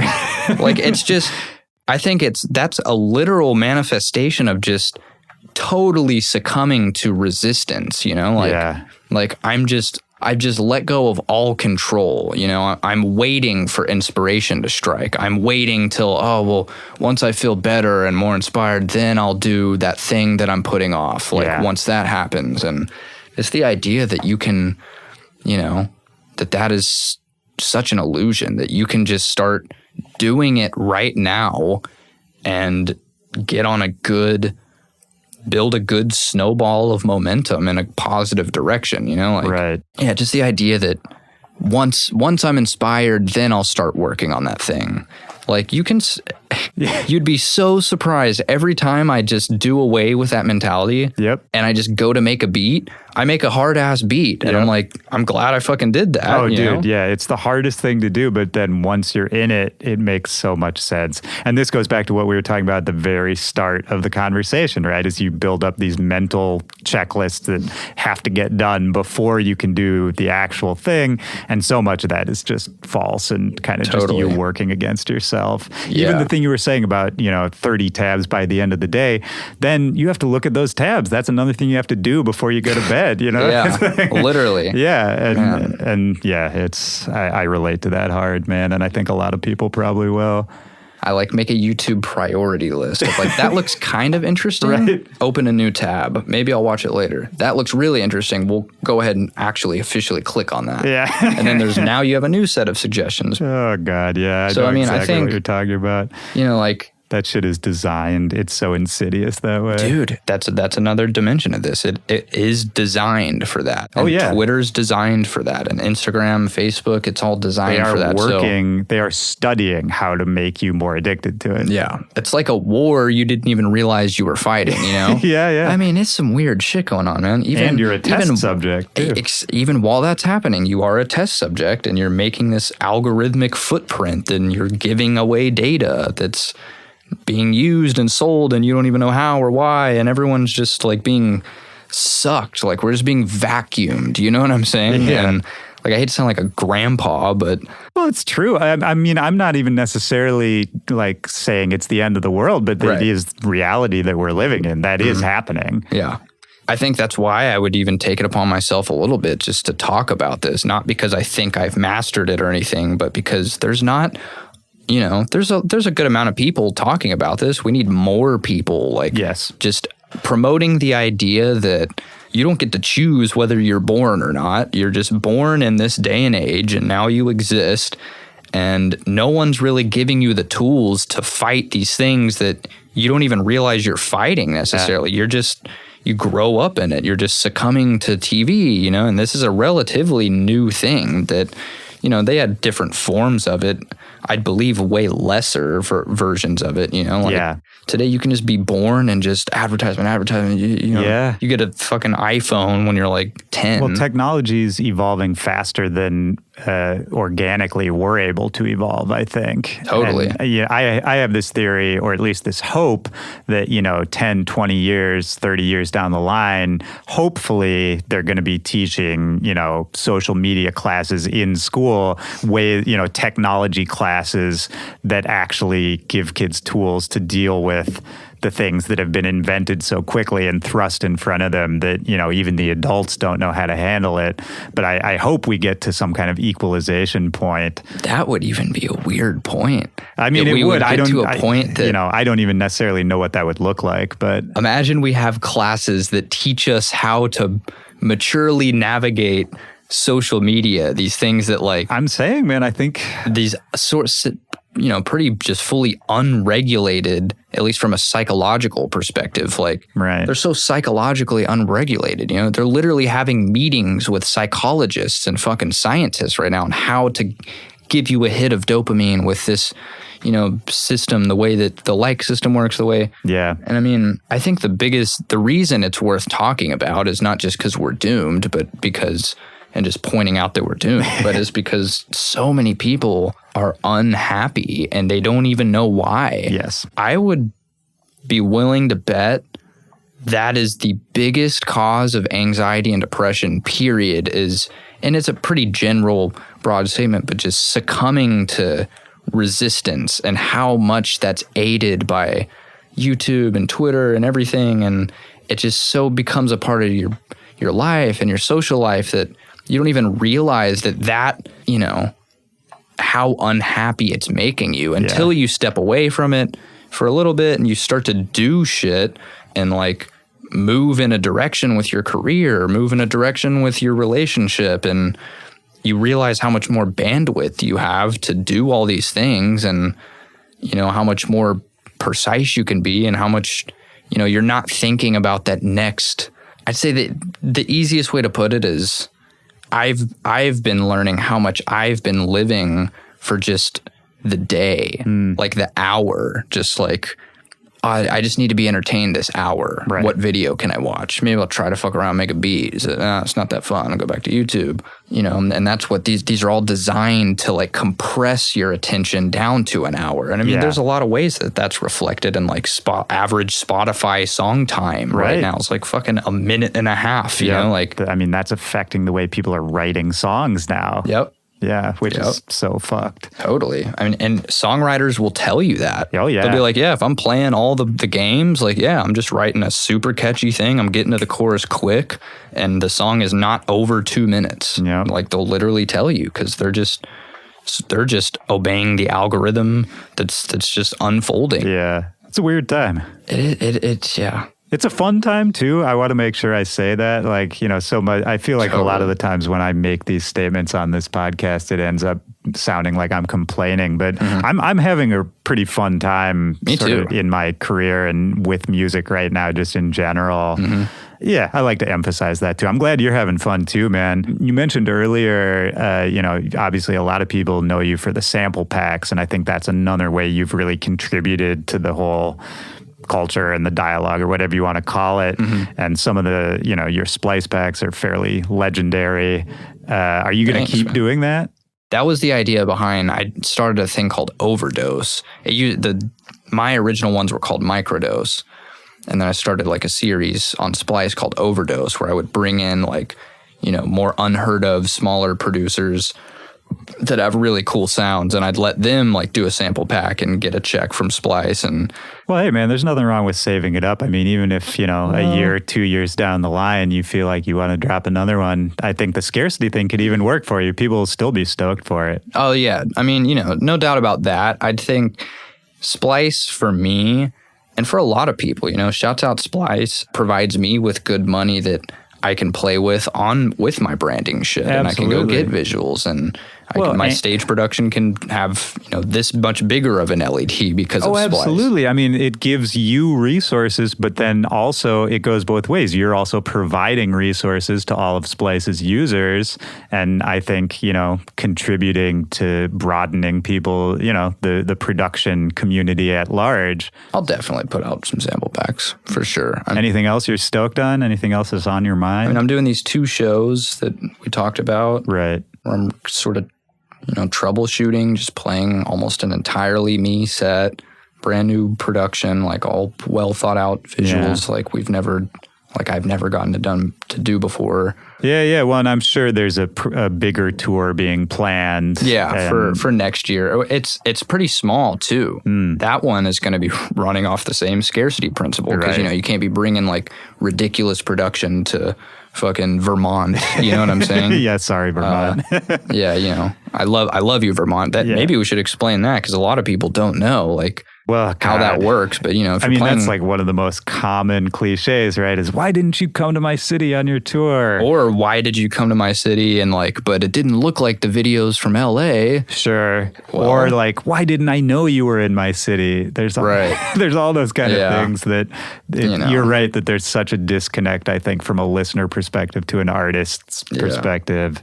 Yeah. I mean, the why didn't you come to my city is almost 100% not up to the artist. Totally. That is all handled by booking agents and promoters and their individual relationships. Also good to keep in mind when you see the classic, which city should I come to next post? Like, bro... Literally, okay. It's a comment bait. I'm so glad you said that. That is the fakest, and you see it almost on a daily basis. And I'm not calling out anyone for doing it because I've probably done it somewhere in my history. But totally, me too. But that's one of the fakest things. Literally, no one is looking at that and making a decision based off of the comments on that. Oh, God, I'm so glad you said that because that one drives me crazy. I have 2 words. Come Brazil. That's it. One of my favorite inside jokes in the music industry, man. Yeah. I was thinking about something that I thought was interesting. I was talking to my friend Alex about this like a year ago. Have you ever heard of I forget the author. It was some book or something. I don't know. The concept of page 500 and how if you take the dawn of humanity to now and compress it to a 500-page book, then since the Industrial Revolution and then social media, all of this shit really since the Industrial Revolution has literally been in the last few words of the last few sentences of the last page. Yeah. So what that means is if you draw that into a graph, that's almost proof that we are in a time, you know what I'm saying? We are in a time that is, because a lot of people, sort of combat that with the idea of dude, every generation feels like the world's going to end or something that they're special and Sure. But, the page 500 thing is sort of a look at just right. It literally is flat, spikes on the last few sentences, the last few pages at the very end of that graph. It's like, whoa, now we're industrial revolution, now internet, now all this shit. And it's right. And all of a sudden, it goes back to what we were talking about with algorithms and social media. The technology is finally at some kind of tipping point, and the technological evolution is maybe surpassing organic evolution. I mean, all the smartest people in the world are worried about AI. And I know I reference Joe Rogan a lot. I hate to be like a cliche fucking Joe Rogan guy, but he talks about this, and he's not the originator of it, but the interesting idea of like the hive mind mentality that, if we do hit the singularity and we do move into AI and like robot consciousness integrated into a robot, imagine in 1,000 years if it is all robots and maybe conscious and there's no more humans. Like, it would be funny to reflect back on humanity, and you would probably see and understand like, oh, the much like a bee's purpose is just, he's one tiny moving part in this hive mind to just build a beehive. He doesn't even, a bee doesn't know he's built a beehive. He just does what a bee does. Right. In the same sense, we could be doing that to AI. Like, how weird would that be? How weird if that's almost like ingrained into our DNA. It's weird to imagine how long it could continue to go on. Well, that too, right? Like, how much weirder can it get? Like, we could be intergalactic robots. Like, there could literally be intergalactic robots, like, at some point. Right. And we will have been a part of that evolution, It's fun to think about, man. I like thinking about that kind of thing because it's, with all the like hand-wringing and overthinking that I do and that I think you probably do too, it's a fun time to be alive, man. And totally. I'm glad we're living in this time as opposed to any other time. And, and then fun. At the end of the day, we just go back to our studio and make a little beat, That's what I always say. I have this inside joke with my girlfriend where I say exactly that. I'm like, I just make a beat. Yeah. Like, if we just start talking about some fucking crazy shit, I'm like, look, I'm just a guy. I just make a fucking beat. Yep. That's what I do. I wake up, I make a beat, eat. The bee makes the beehive, man. Yeah. Shouts out the podcast. Yeah, man. Shout out to the internet for bringing us back together. Totally, man. The robot overlords who are controlling us all, Totally. I mean, are you happy podcasting? Yeah. I am happy podcasting, man. I mean, I like doing something like this, talking to you, a person who I don't almost ever get to see. We don't even talk that much. Like, I love this, man. This makes me really happy. There's certainly parts of doing it that stress me out. It's a lot of work to put this out every single week to generate this amount of content. It stresses me out because it takes away a lot of time from making music and from DJing, which is my, like, I started as a DJ before I was a producer. And so for me, like, being in front of people playing songs, like, that's nothing makes me happier than that. So something that takes me away from that stresses me out a little bit. But overall, man, I couldn't be happier doing it. That's great. People seem to dig it. That makes me happy. That's great. I mean, there's just no one that I can think of, to be honest, that has seen the amount of seasons of electronic music that you've seen and experienced as much as you've experienced, and like doing a podcast, It's something that I yearn for.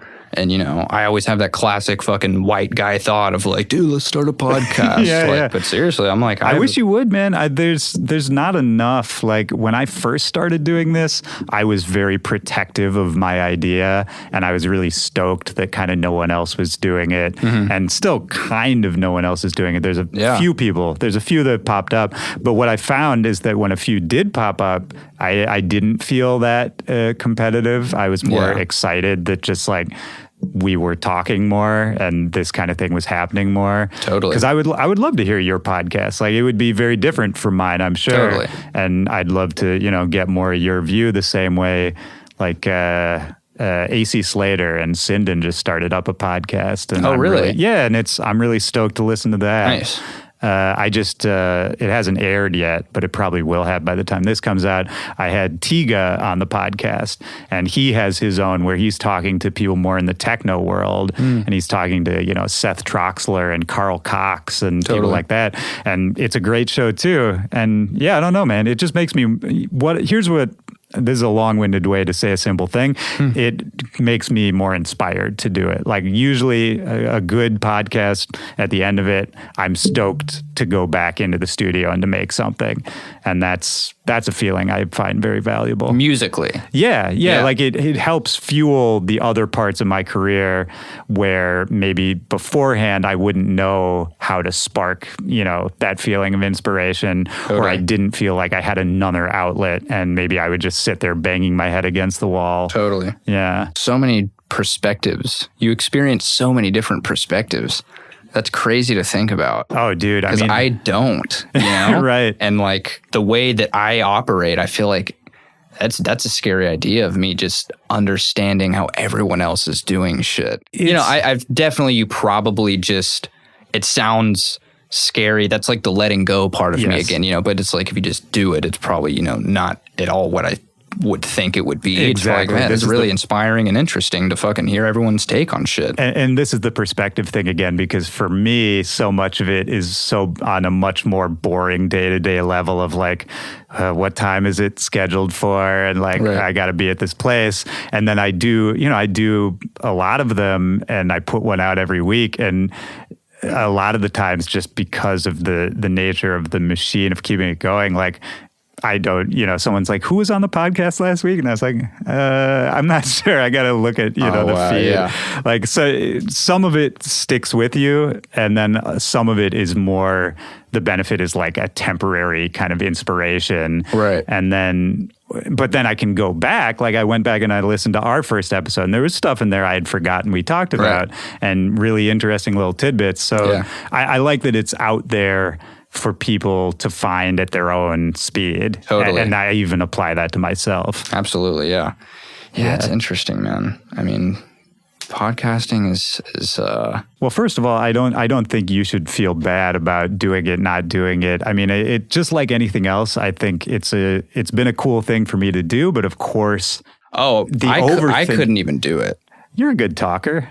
I don't think that makes you a good podcaster. Well, I could be wrong. I mean, that's what I'd like to ask about. I like to talk. Yeah. I don't know how good I am at keeping the conversation rolling. Yeah, that's a thing. Well, and that's part a of skill. And people, I feel like that skill goes overlooked, people, because it feels so natural. You're listening to back to back, and it's just like, yeah, they're just having a conversation, but there's a lot of shit going on your end of like, and sometimes it's hard. Oh man, I mean, the worst feeling in the world is when someone stops talking before you thought they were going to, and you're not ready with something. Oh man, that kills me. I couldn't do it. That psychs me out of trying, because I mean, it is interesting though too that I think just podcasts in general are just badass. Like that's a thing right now. And I mean, not doing podcasts, but like listening to podcasts, that changed my life. And that is something that has absolutely positively affected my life. It's something that I saw a change in myself, that I feel good about, that helped me grow. That for sure, I can say. I started doing it because I was listening to so many other podcasts, and what I gravitate towards is ones like this, where it's sort of people who do a specific thing talking in their own language to each other. You sort of see behind the curtain a little bit. I listen to a ton of comedians' podcasts, but not the ones where they're doing comedy, the ones where they're talking about their own lives and careers and that kind of thing. And I found it really valuable, and I kind of just wondered why no one was doing that for our little world, because, we know so many people with the craziest stories, so many charismatic people who would be perfect for this kind of thing. And yeah, man, honestly, it was just one of those things. And this is a nugget I would tell to anyone is, if you ever come up with an idea that no one else is doing yet and everyone says is a good idea when you tell them about it, I think you have to do it no matter what. I think you just have to do That's how the podcast was? That is. Yeah, man. I didn't want to. I didn't feel like I'd be good at it. It was just rattling around in my brain, man. Every time I told someone about it, they're like, oh, that's a really good idea. Totally. And I was like, fuck, man. I would have told you the same exact thing. Because, I mean, that's one of the most gratifying things ever when you find an interview, especially of people that don't do them that often, you know? Like, and, you know, in electronic music, like, we don't have platforms like pop stars do to, like, you know, do interviews. Right. Do, you know, like, people don't really get a glimpse into, and, you know, I mean this in no sort of arrogance, but I'm someone's favorite artist, you know? And they, just like I would love to hear my favorite artist just simply talk about and just understand what is on their mind and like what do they like and shit. Anything that sheds light on that in a niche like ours that doesn't it's so often much get more it. accessible and relatable. Just not even like what we're doing right now, but just in general, hearing anyone do that, I think people can relate to it so much more strongly than, you know, sort of reading a one-page article, which is not at all to shit on journalists or any of that, which is a whole art form in and of itself. But but I think, there's this instant connection when you just hear someone talking about their own life. It's what we were talking about earlier. You realize it's just another human and that you're all kind of on the same level. Totally.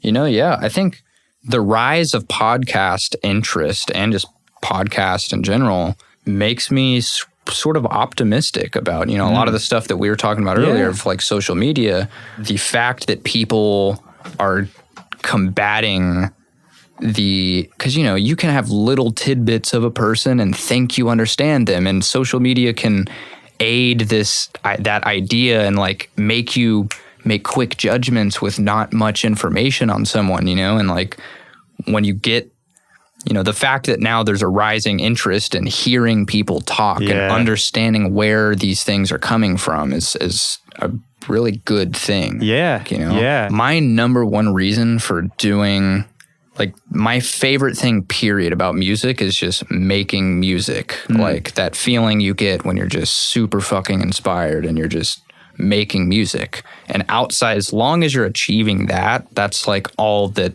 really matters to me, like beyond success and whatever happens afterwards. And now that I'm thinking about it, I feel like, you know, these conversations are the same thing for me. I don't know if you feel the same way. I do. But like anytime I get to have just a good conversation with someone, like it's just one of the best feelings, you know? And it's one of the best feelings I've felt, like aside from getting a lot of likes on something or a big check. Like, so it's cool to just go in with someone and like, and just make that happen. And just and that's podcast or not. I think that's just, you're absolutely right. It's one of the best feelings in the world to just connect with somebody like that. Maybe in the same way that when you're making music, you're connecting with yourself or something deeper, if we want to go back to that kind of argument. It's all the same thing, man. I'm looking for that feeling. Yep. For you, making music, when you said, you know, your favorite feeling is when you're just making music, is your favorite part, you know, when you're in it, like when you're in the middle of making a song and it's flowing? Is it when it's done and you're proud of it and there's potential for what it could become? Is it even at the start before it's anything at all and it could be anything? Definitely not at the start. Okay. It's a mixture of like in the middle and after it's done.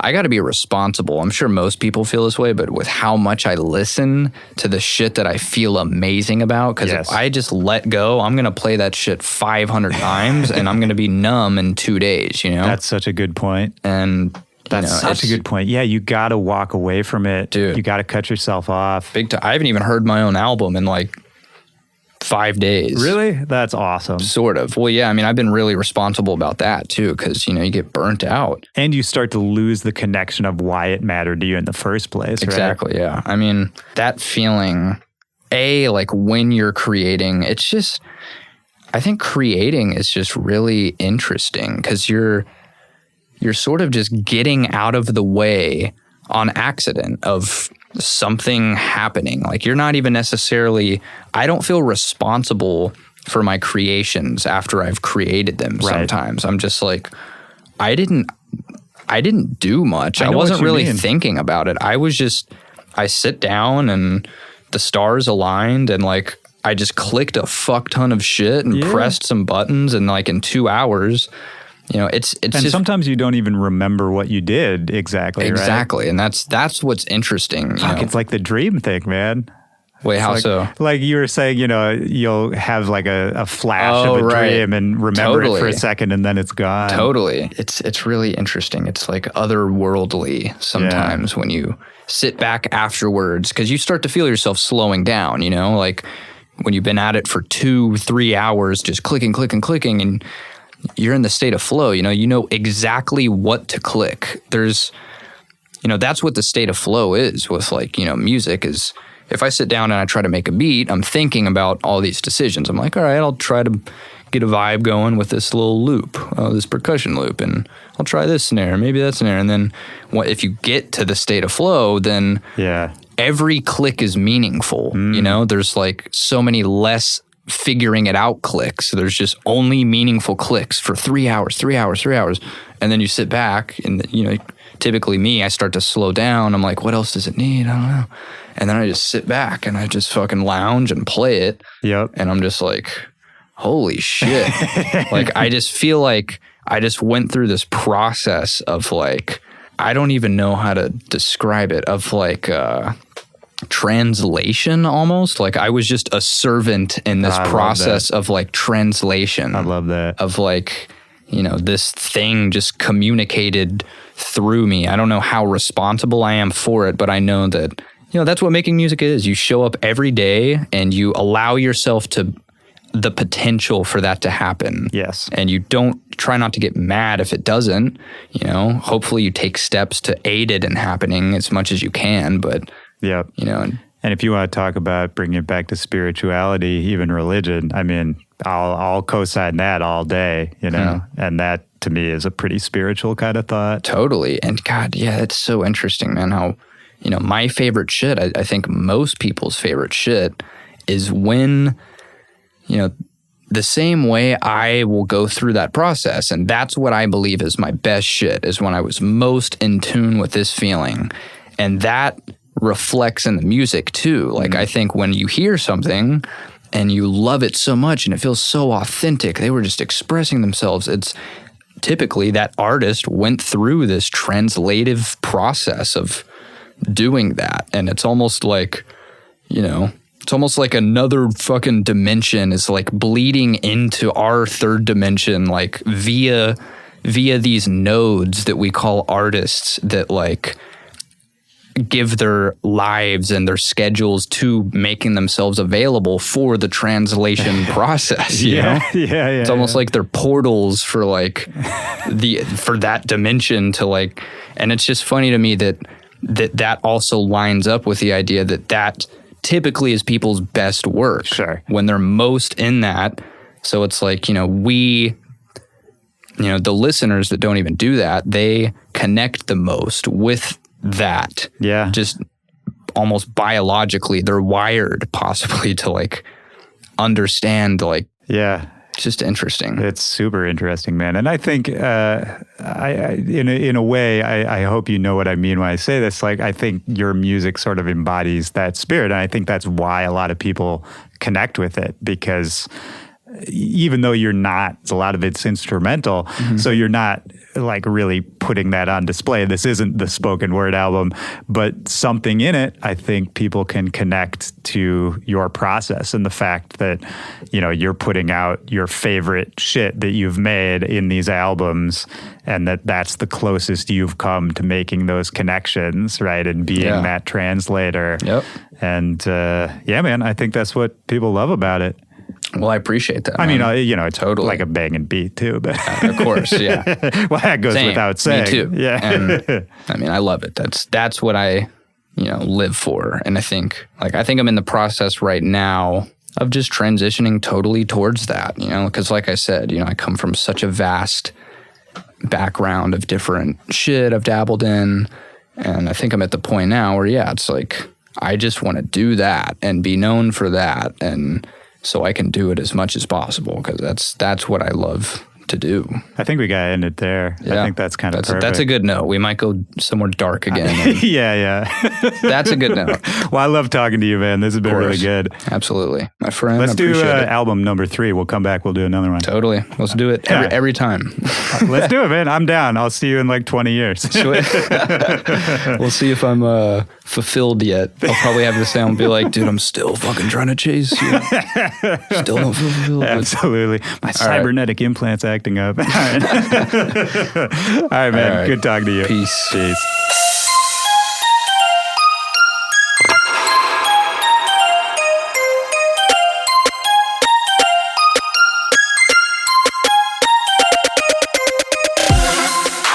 All right, that's the show. Shout out to Medasin. So good to talk to you, man. That was so much fun. I think we got to just keep the tradition up. Every single album, we got to do another one of these.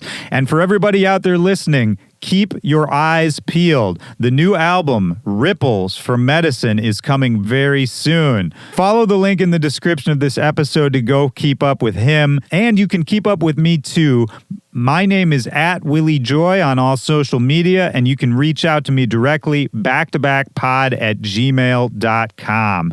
That's it for this week. Such a mega episode. I was wiped out when we got done recording that one. But it didn't keep me down for long. I've been recording a ton of new material. I think you're going to be really excited for who we've got coming up soon. So stay tuned. Have a great week. Have a great weekend. Take care of yourself, and I will talk to you next Tuesday. For Back to Back, this is Willy Joy. Peace.